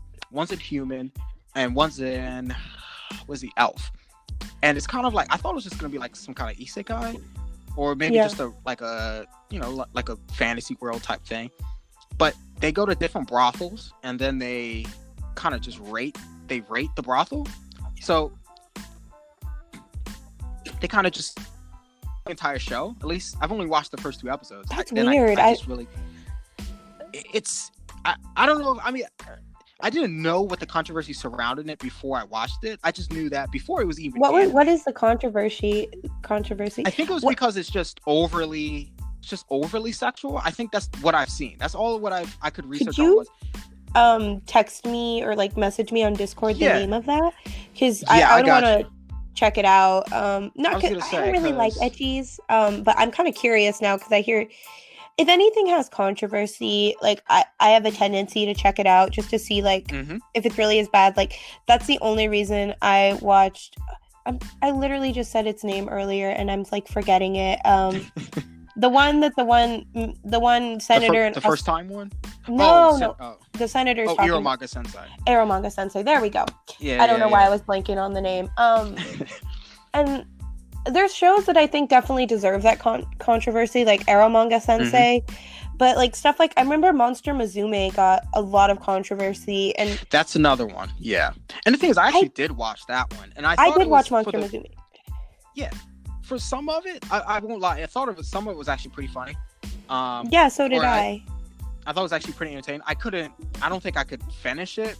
I mean, at some point I probably will at one point just to see, but I can see why people would like it. I mean, especially if you want some comedy, with ecchi in it. I guess, yeah, sure. I don't see it, but this one, Interspecies Reviewers, the comedy wore out on me like in the first episode. Like I was pretty much done with it. I was like, yeah, this is not funny. Some of the puns they would do, I thought it was like that's cool once, but it just keeps going and going. I'm like, how many episodes can I watch? There's also, I remember I did talk, I don't know if I talked about it in one of the episodes. It's been pulled off and like several Japanese broadcasting networks. Oh wow. It's only on 3, and I think another one just recently put it back on its lineup. There's a censored version and an uncensored version. But literally, like, there's only so much I can watch of an elf and a human, like, of bang people at this brothel and then go back to this tavern. And the funny part, I mean, it takes it farther than a lot of other ecchis do. I'll give it that. Well, I've never heard. Maybe it does, because I would say I don't know too many.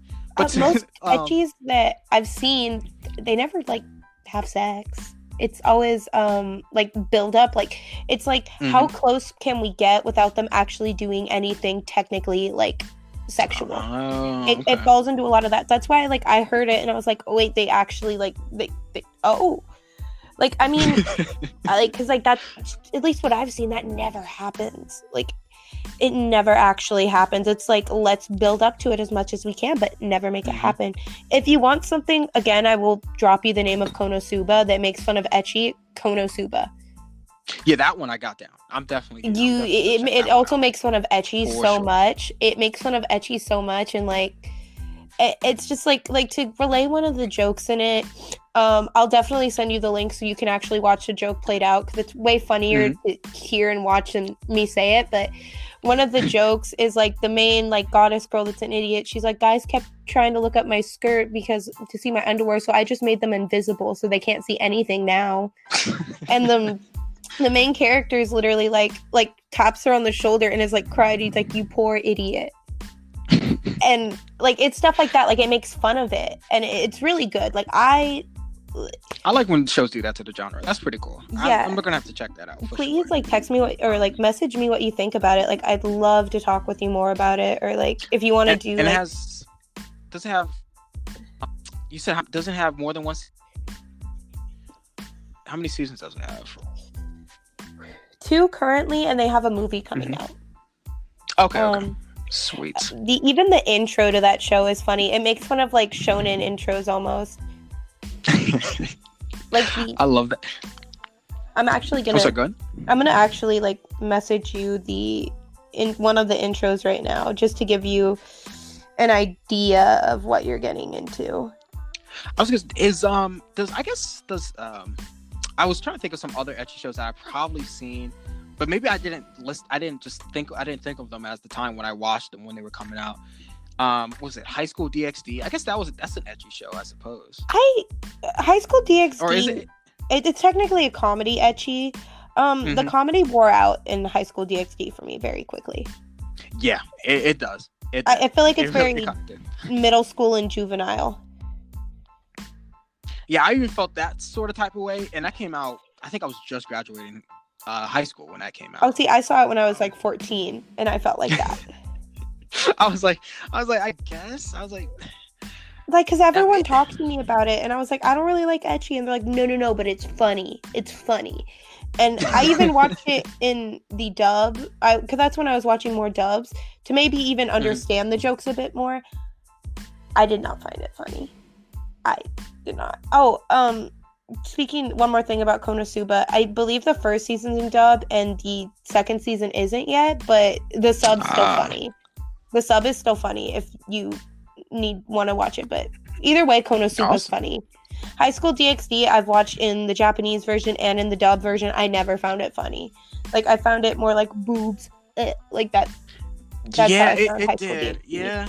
Pretty much. I mean, and the thing is, I'm pretty sure that show like won awards though. Like, did it? I'm pretty sure. I don't want anybody to quote me on it, but I'm pretty sure one of the voice actors won an award for like the best female lead vocal performance in an anime of 24. Like a major award. I think it was the best female vocal lead in an anime television series, and I think it was either 2014, 2015, one of the two. Like, it was crazy. If you could see my face right now, I mean, maybe she did do a good job. Maybe she did. I never found anything about High School DxD exceptional. Personally, I just found it very run of the mill. And you know what? If maybe in what they base that off of, maybe she did amazing for all I know. But maybe. Like, I compare. If you can, like, at least for me, I compare High School DxD's voice acting compared to Evangelion's, and I'm like, there's no. Oh, no. Yeah, so, like, that's why I'm surprised. I'm like, it won an award? It won an award? Yeah. I don't know, man. I have a problem with some. Maybe not. I really don't have. I mean, if the Japanese market, awards, but some of the Crunchyroll awards, or even the subreddit, the Reddit subreddit anime awards kind of things. Some of the times I just don't understand where some of these picks come from. Yeah. I was looking at some of the winners they were picking some of the 2019 top picks and all that stuff. Yeah. And then again, I didn't really watch all that much seasonal anime in 2019, so I really can't do. I feel like it's very biased. Yeah, I was like, Okay, so yeah, half of the stuff I saw people talking about on Twitter, I guess it was good, but it looked like the run of the mill type of shows. It didn't seem anything special. Yeah, I mean, hey, High School DxD apparently won a voice acting award, and I had no idea. There's that. So you know what? What do I know about Japanese Japanese animation? Agreed. I'm just some American chick that watches it. Exactly. I'm just here for the ride, guys. But I was gonna say, I really hope. I already told you about the Inspector, Keep Your Hands Off, Eozoke, and Darwin's Game. I'm gonna check those out for sure. I was gonna say, those are the top 3, but there were a few interesting picks that I thought was noteworthy. And like you were talking about, anime that doesn't get done too much, like the genre doesn't get really explored. Mm-hmm. There was one this season, this anime, it's called Breakers. I heard about it. It's about it's about paraplegic sports or the Paralympic type sports. Mm-hmm. And I like sport anime. It's and the first episode was focused on a boy who looked up to his brother. Brother played basketball, whether it was college or high school, wasn't really quite clear. And he wanted it, and he just really revered him. And then this weird scientist, like, I don't know why it was a scientist. I don't know why they made that. I'm sure it has to do something with later in the show. And he's like, did you know, like, people, there's a sport called wheelchair basketball. And he was like, what? Is that a real thing? And so he starts playing. He's like, oh, I can be good at this. I could be just like my brother. And I was like, bro, this is kind of cool. I was like, why is this thing not? Why haven't I seen more para athletes, featured in anime? I have to check that out. That sounds really interesting. I was gonna say it's interesting. I don't think it was all that great, but I thought the subject material, I think, is worthy of more shows. I hope it inspires other people to do more shows like this, because I would definitely watch. Oh yeah. Same here. For sure. But I must say, one of my favorite. There's not sport things in this season, but number 24. When I first saw this, I was like, it looks like a kind of like a yaoi type of thing. But hey, could be funny. Let me check it out. It's a rugby anime, and it's kind of from the position where he's been injured from like a motorbike crash, and he's kind of forced to become like the club's just manager. It's from this season, right? Yeah, I think it's called number 24. Okay, because I saw there was a rugby anime that came. Sorry, I didn't mean to interrupt you. But that came out in 2017. That was really bad. Was horrible. Please, yeah, I was gonna say, don't this. I feel like number 24 was explicitly made and to be animated just to wipe everyone's taste from that show that came out a few years ago. Oh God. Because go ahead. No, I was just gonna say, because I think when I was talking to people about it and when I would read reviews about it, everyone would reference the other I couldn't even think of the rugby show's name that came out of I don't even know its name. But everyone would reference that. I was like, man, God, we finally have a good rugby anime. I was like, yeah. Dude, I literally, because I remember I told you I wrote down like lists of shows to talk about. Mm-hmm. That show is literally written down in my list as rugby, because that's how I remember it. Like, I don't even know what it was called. I'm gonna look it up. Hold on. I feel like if I just type in rugby anime, it might come up. There's not many. I would assume there's not more than 2. I mean, if there is, then I don't remember. But yeah.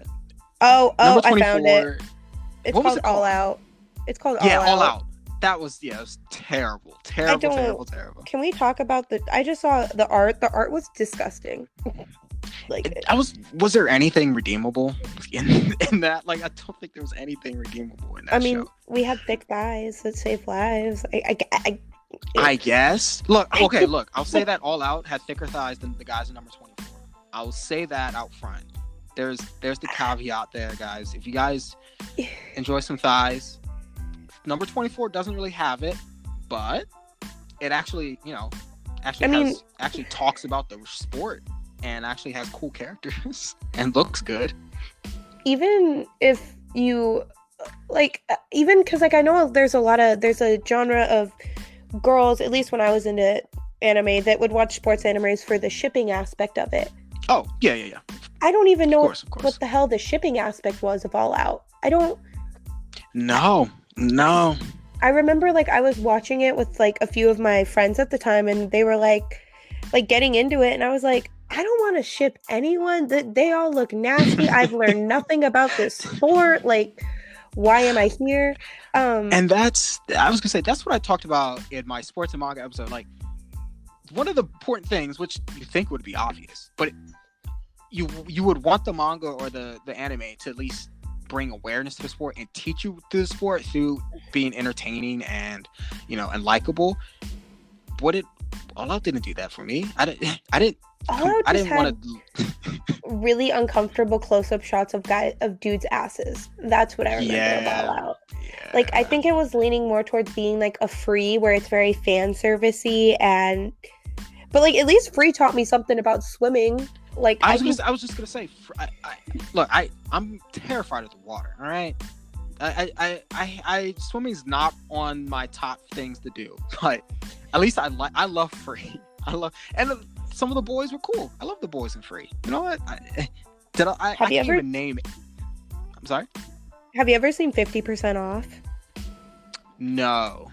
Okay, like it's one of those. Okay, like when people take animes and they make like, have you ever seen like the version of Sword Art Online where it's like the people made version of it, where it's almost like it's a parody.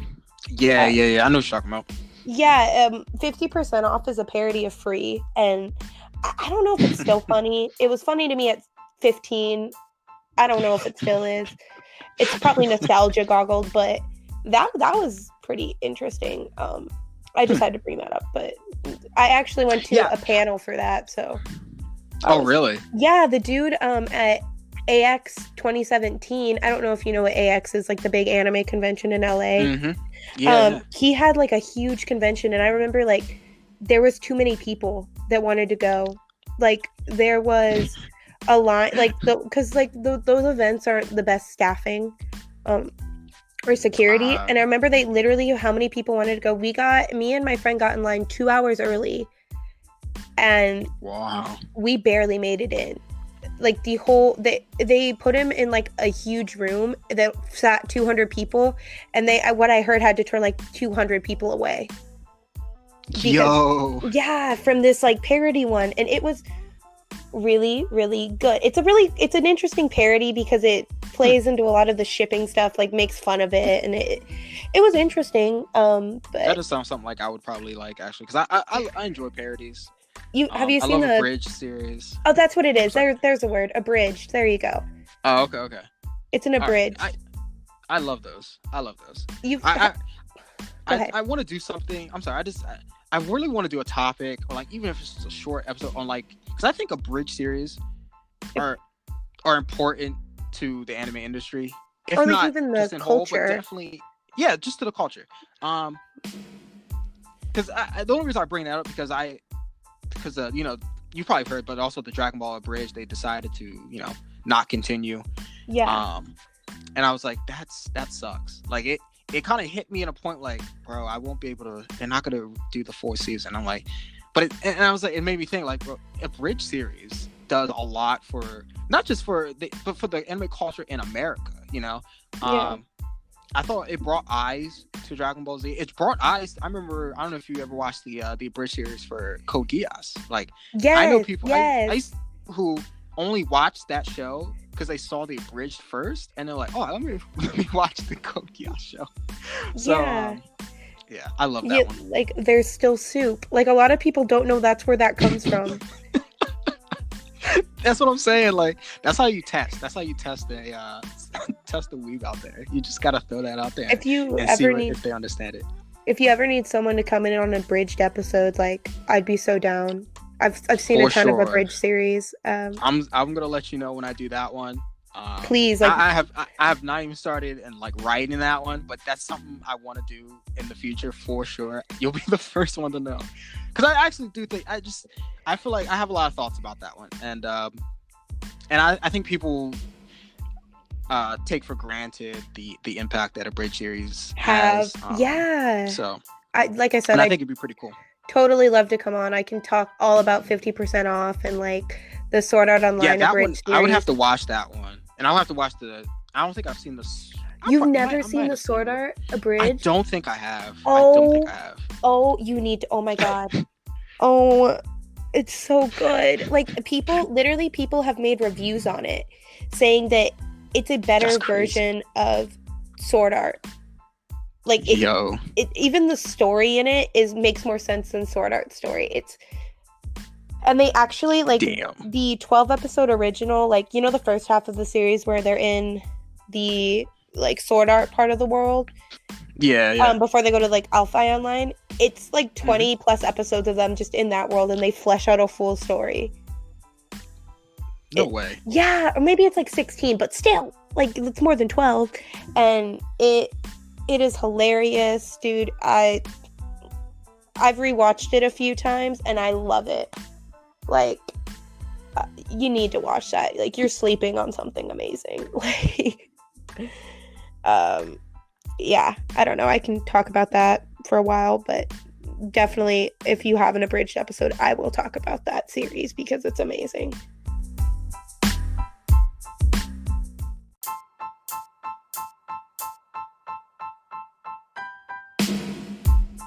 I was gonna like say about like Sword Art Online Abridged is it's like so good, dude.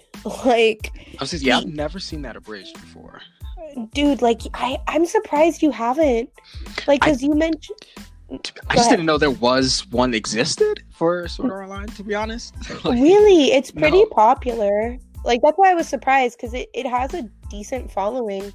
It's like, you mentioned the Code Geass abridged, which I never hear people mention. Nah, I don't hear people talk about it anymore, really. I only know people do the soup meme, but I don't even see that mentioned that much anymore. Yeah, do you remember the Ocean Dubs One Piece? Yes, abridged. That was incredible too. I wish that continued. Maybe it has, and I haven't checked up on it in like years, but that was hilarious. You definitely need to see the Sword Art Online abridged. I'll stand on that hill. 50% off. I remember it being funny, but I mean, check it out if you want, but I don't remember if it's still funny. Like, you know what I'm saying? That was the free one, right? Yes. Yeah. Oh, okay. Awesome. Okay. To give you like a brief insight to what the 50% off is, like, Nagisa literally plays like a thug that's broken out from prison and is like tatted up to his neck. Like, they put like fake tattoos on him. So that's actually pretty funny. Yeah, so definitely 50% off from what I remember is pretty funny. They never went all the way through the show with that one, so be warned, like, it kind of ends abruptly. But like, that happens to a lot of abridged series. It really does. It sucks that it gets that way, whether it's either like serious like copyright strikes or, you know, just because, you know, they have other passions and they just pursue something else. Yeah. But I don't think there's an abridged series that ends on like a good note. No. Maybe the Dragon Ball Z one, it was sad to hear, but it wasn't like the channel was shut down and so they had to stop, or just like, you know what, there's nothing creative coming out anymore, so we're like, you know, we'd rather have it end early than start pumping out like unfunny, uncreative episodes and things like that, which I respect. Oh no, I agree. I respect that. But I was gonna say, this has been an incredible conversation. Yeah. Definitely. I hope you guys listening right now, whether you may be at work or at home, hope you guys enjoyed this Japanese animation, Japanese comics, manga discussion with Siara. I appreciate you coming on the show. Thank you for having me. I hope you enjoyed it. As crude and as unpolished the show is, I do like to keep it chill. I like to keep it relaxed, and just kind of on a level where some people of all, you know, if they're new to anime, they can enjoy it. People who've been in the game like us for a while, they can get some of the deep cuts. And I think you brought a little bit of everything to the table, so I really appreciate for you doing that for the show. For sure. Definitely gonna have to have you come back on at one point. I'd be down. And I think people are listening would be down for you to be back. I did want to have you ask a question. I asked all these to my guest. I want you to pitch me pitch the listeners right now a show, a movie, anime or manga, whatever, a piece of work that you said that in your mind, people listening need to check out immediately. Definitely one that I would suggest that I never see anybody talk about it, and it is so good. It's a movie called Colorful. I don't know who animated it. I don't know much about it, but it's basically this soul is waiting to give you like the premise without saying too much, because it's a movie that you can spoil very easily. The soul is waiting in this train station basically at death, and he's told he'll get another chance at life. And he's put into the body of a 14-year-old boy who like tried to commit suicide by overdosing on pills. And he gets to basically live through this guy, but he doesn't have any of his memories. He doesn't know who he is or his family. He doesn't have any of his friendship connections. So you basically watch his soul get a new chance at life. Through somebody else. I've never seen it talked about. I actually accidentally stumbled upon it because on Kiss Anime back in the day, like, you know how it would like have other anime suggestions? That's right, yeah. I was looking for something else and I just saw this movie and I read the little description blurb and I was like, and it's only like an hour 20 minutes. It's not long. And I was like, I'll check it out. That one, we haven't talked about it. I don't know if you've seen it, but Steins Gate is definitely... Jesus, bro. I guess more people need to watch or read it. Because the manga's great, the novel was great, but the anime is just as good. Like, go ahead and watch that. Go ahead. I'm sorry, I didn't want to interrupt, but that show's amazing. Watch Steins Gate. Watch Steins Gate Zero. Steins Gate Zero is basically the... in Steins Gate, there's a point where in the visual novel that there was an alternate, like, it was a huge choice. Like, Steins Gate follows the good ending of the visual novel. Steins Gate Zero follows the bad ending. Yep. I don't know if you've seen Steins Gate Zero. Yeah, I've seen it. I love it. It's great. Steins Gate, it definitely, be warned though, going in, it's a slow start. I never found it. I've never found it boring. I personally found it really fun to watch, but I know some people that don't like exposition or stuff leading up to something. They didn't really enjoy it, but understand, like, I think around episode 8 is like things kick off, and when things kick off, they never slow back down in Steins Gate. So like, that would be my suggestion. That's pretty cool. I hope you guys got a pen or pad on your phones. Put that in your notes, y'all. Make sure you guys check out those series. See, that's why I recommended you Darwin's Game or Inspector, because I knew, and after you suggesting Steins Gate, I think you would definitely like Inspector or Darwin's Zero, because it does have, I don't want to say it's exposition heavy, because I do think it's needed, and I think it does add something to the show. But it's rewarding at the end. At the end of each arc, it's all rewarding. So I think you definitely watch that. And I'm definitely going to be watching your suggestions. And I hope everybody guys listening right now would watch some of Siara's suggestions with me along. Connect with me on Twitter. Connect with me on Snapchat or Instagram, wherever you guys may be. And wherever you guys may be listening to this podcast, make sure you guys rate and like it. Consider becoming a listener supporter, especially if you're listening to on Anchor. And I want you guys to thank Siara for coming on the show. You know what? One more thing. I want you to... little plug section. I want you, if you want to plug anything you want, socials or anything that you're involved in, whatever. I'll leave the floor is yours. Okay, so completely not anime related, but I run a podcast of my own based around reptiles. I'm very big in like the reptile community. I actually am a upcoming breeder, so I work with a lot of genetics and I talk about rescuing and rehabilitating animals. If you want to get in on any of that, I also make like custom made painted like enclosure stuff and accessories for photo shoots. If any of that interests you, you can check me out on Instagram at Gex and Specs. That's GECKS, and then Specs is SPECS, and then put the and in the middle. But yeah, Gex and Specs on Instagram. Or I also have my podcast up on Apple Podcasts, Spotify, and SoundCloud if anyone's interested in any of that. All of that will be Yeah. linked in the description for this episode. I'm going to be shouting them out on Twitter as well. So For sure. you guys gotta check Siara's workout. Like I said, I appreciate you for coming on the show. It's been a real fun ride. Dude, no, I'm so glad you like even like had me, dude. Like this was so much fun. Like I felt like I got to relive my youth almost, you know? That's awesome. That's what I think. Yeah.